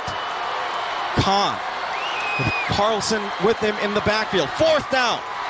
Kahn going out to the flat, has Valoria. He's got the first down at the 29-yard line. The clock will stop with 38 seconds left to play in this game. Great play to at least pick up the first down. It was unfortunate that Valoria couldn't keep his balance to not only gain a little bit more yards, the possibility of going out of bounds to stop the clock and call a decent play. Clock will now begin. 34-33, pass over the middle. It is caught. Whitford dumped inside the 5 to the 3-yard line. Kyle Whitford, another big play from a seldom used wide receiver. And now the Buff and Blue in business. 1st and goal at the 3. Great play. I don't know what's happening in the defensive backfield of Kahuku, and now it forces them to talk things over, and it gives Punahou an opportunity to work things out. What a hell of a 28 seconds that we still have to go through, Kevin. I don't know what the attendance record is, but there has got to be close to maybe 30,000 here at Aloha Stadium. You've got the Mauka sideline in red, on the Mackay sideline, the press box side in white. And this crowd has been treated to maybe one of the greatest football playoff games in the history of the state. Unbelievable ebb and flow, the momentum going back and forth in this ball game. It's been absolutely a treat to watch this game. Nobody has really had the opportunity to seize control of this ball game. Just when it looks like the momentum shifts on one side, the other side does their darndest to reach back deep into their depths to retrieve it. First and goal from the 3. Khan looks like he will drop under center. Remember, the Buff and Blue have no timeouts. Play action. Khan rolling. End zone. Intercepted. He threw right into double coverage. Unbelievable. Suaesi, Tui Maune saves the Kahuku Red Raiders. And with 23 seconds left, Kahuku will win yet another state championship and thwart a great effort by the Buff and Blue in the waning seconds. It would have been better. I mean, for us, it's easy to second guess where, you know, there was a whole bunch of red jerseys over there. If he would have just maybe thrown it over the end zone, he lived to play another play. Take a look at this one more time on the Pepsi replay. This is a pretty good play to give Khan some time because there's pressure coming up the middle. But you see, there's 2 defensive backs. Off of Bright, and they had Maya Ostrowski, the go-to guy, well covered. They knew Illegal substitution. who was going to get the ball. And you can see that pain and agony on Coach Kale Ane's face because, you know, they just got the first down. They busted a big play. He puts away his headset. He knows this is over. Boy, and Brett Kahn, what a job. This junior who threw 2 costly interceptions as Colin Krebs will kneel. They don't have to make another snap. The Kahuku Red Raiders, denied by the Lelehua Mules last year in the state semifinals, have returned to the top of the hill. Once again, 2005, the Kahuku Red Raiders are your state football Division I champions. The state championship goes back to the North Shore. Congratulations, Kahuku. And unfortunately, in games like this, there's a loser. But congratulations also goes to Punahou. And they gave us a heck of a game. I mean, this is one of the ones that has got to go down in history in Hawaii High School. I think, unquestioned, we've seen some outstanding games in the past, but this one will certainly go down as to maybe one of the best ever. Kale Ane clearly disappointed. And there's a hug from Doug Simonis, 2 great coaches here in Hawaii High School football. Simonis, of course, the former coach at Kahuku, greeting his counterpart, Kale Ane. 28-21 is the final score. Kahuku, their defense, stepped up when it absolutely positively had to. Give credit to Coach Siuki Levi for believing in the fact that, hey, we've got a whole ball game. They were just down 2 points at half. And this team was down 21-12 early in the 4th quarter, and it looked like all the momentum was on the side of the Buff and Blue. And then Malosi Teo busts off a 79-yard touchdown run, bringing the Red Raiders to within 2 after the Kamuela Elisa 2-point conversion. And then it was Kaniela Tuipolotu, his safety, in the end zone, gives Kahuku the lead. And then after an interception, the second by Chico Ramirez, Elisa punches it in, making it 28-21 with 2.5 left. And then on the other side, you had Punahou, Brett Kahn, almost John Elway-esque, leading his team from his own, from about the 25-yard all the way down to the 3. And then another ill-fated interception by Kahn, but give a lot of credit to this Punahou Buff and Blue. There was maybe very few people who would believe that this Buff and Blue team would be here playing on the final game of 2005. Well, the thing about it is this is a wonderful thing to see. You'll only see it in high school football. You see all of the supporters of both schools stood here, even on the losing sideline. Punahou's fans are right over here. They've waited for so long to get to this position, and unfortunately they fell short. I was just given a number over here on attendance. Attendance number for tonight, 24,667. That is about a couple of hundred shy of the attendance record in the HHSA football championships. The record was set in 2001, the very first HHSA, or the second HHSA championship, when 24,841 watched Kahuku down St. Louis 21-14 here at Aloha Stadium. But the fans here, Donald Balena, were treated to a gem of a ball game. I don't think they're going to be talking about this one for many, many years to come. Exuberance on one sideline, disappointment understandably on the other. But a whale of a ball game. A whale of a ball game. The fourth state championship for the Kahuku Red Raiders, and they had to survive as they watched Brett Kahn drive his team all the way down across the field to the 3-yard line where it fell short. So congratulations to the Kahuku Red Raiders. There is Suaesi Tui Maune, who saved the game for the Red Raiders with the interception of Brett Kahn in the end zone to seal the deal for the Kahuku Red Raiders. I tell you what, I mean, we're looking at the lines right now where they're shaking hands and whatnot, and Kahuku, always a class school. They always win with a lot of class. As we take a look at the one of the key plays over here, Teo busting loose on a long touchdown run here. That is the 79-yarder, which brought the Red Raiders to within a point at 21-20 midway through the fourth quarter. 30 carries for Malosi Teo, 262 yards on the ground. Well, what a dogfight this was, going back and forth. The Punahou fans applauding their buff and blue as they put forth a valiant effort which fell short, but tonight belongs to the Kahuku Red Raiders, state champions for the 4th time. What a game this was. We want to thank a ton of people for making our broadcast possible here in the state championship game, Division I and Division II, which saw Iolani win the Division II crown earlier tonight. First, we want to thank Jim Oshiro, Dan Hawkins for first half commentary of this game. Also want to thank Ed Nartates, our director, back in the Jumbotron. Jim Oshiro coming back and directing us here in the booth for the second half. Every man and woman that has been a statistician, a camera operator, everyone who has come out to Aloha Stadium every week of high school football here. 2005 was a blast, Donald Balena. I think 2006 may be just exciting as well. I tell you what, one of the things that we did recognize during the course of this season, I mean, a whole bunch of new players involved, a whole bunch of new schools involved in these playoffs. Final score, the Kahuku Red Raiders are state champions once again.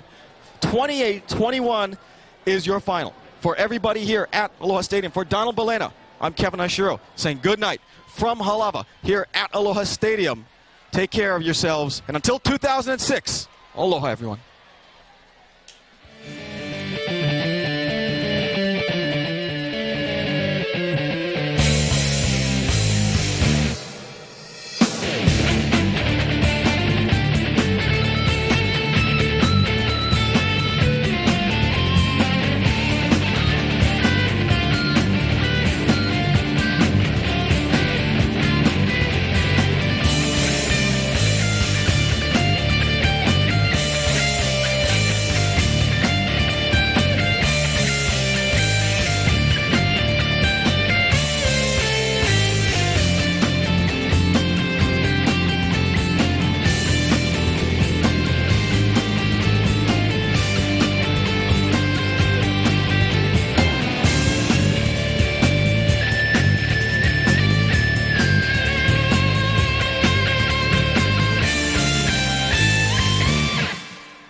Football fans, please direct your attention to the 50-yard line for the presentation of the Division I championship and runner-up trophies.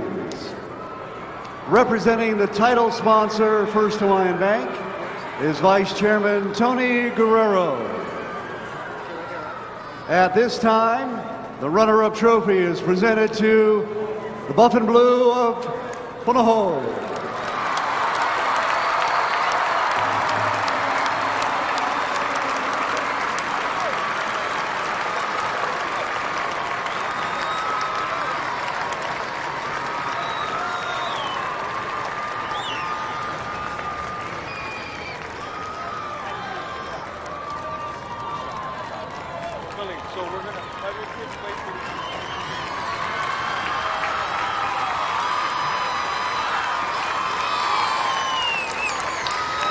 And now the Division I state champion goes to the Red Raiders of Kahuku.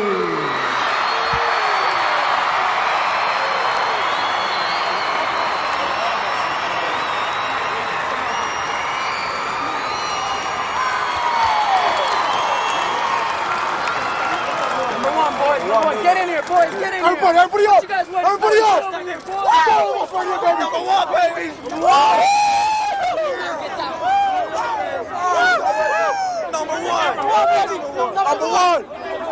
Our trophy stars. Football fans, let's give a warm round of applause for these two fine teams. For the great game they played tonight and for their outstanding season.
The Hawaii High School Athletic Association thanks you support of our high school student athletes and asks that you please drive home safely.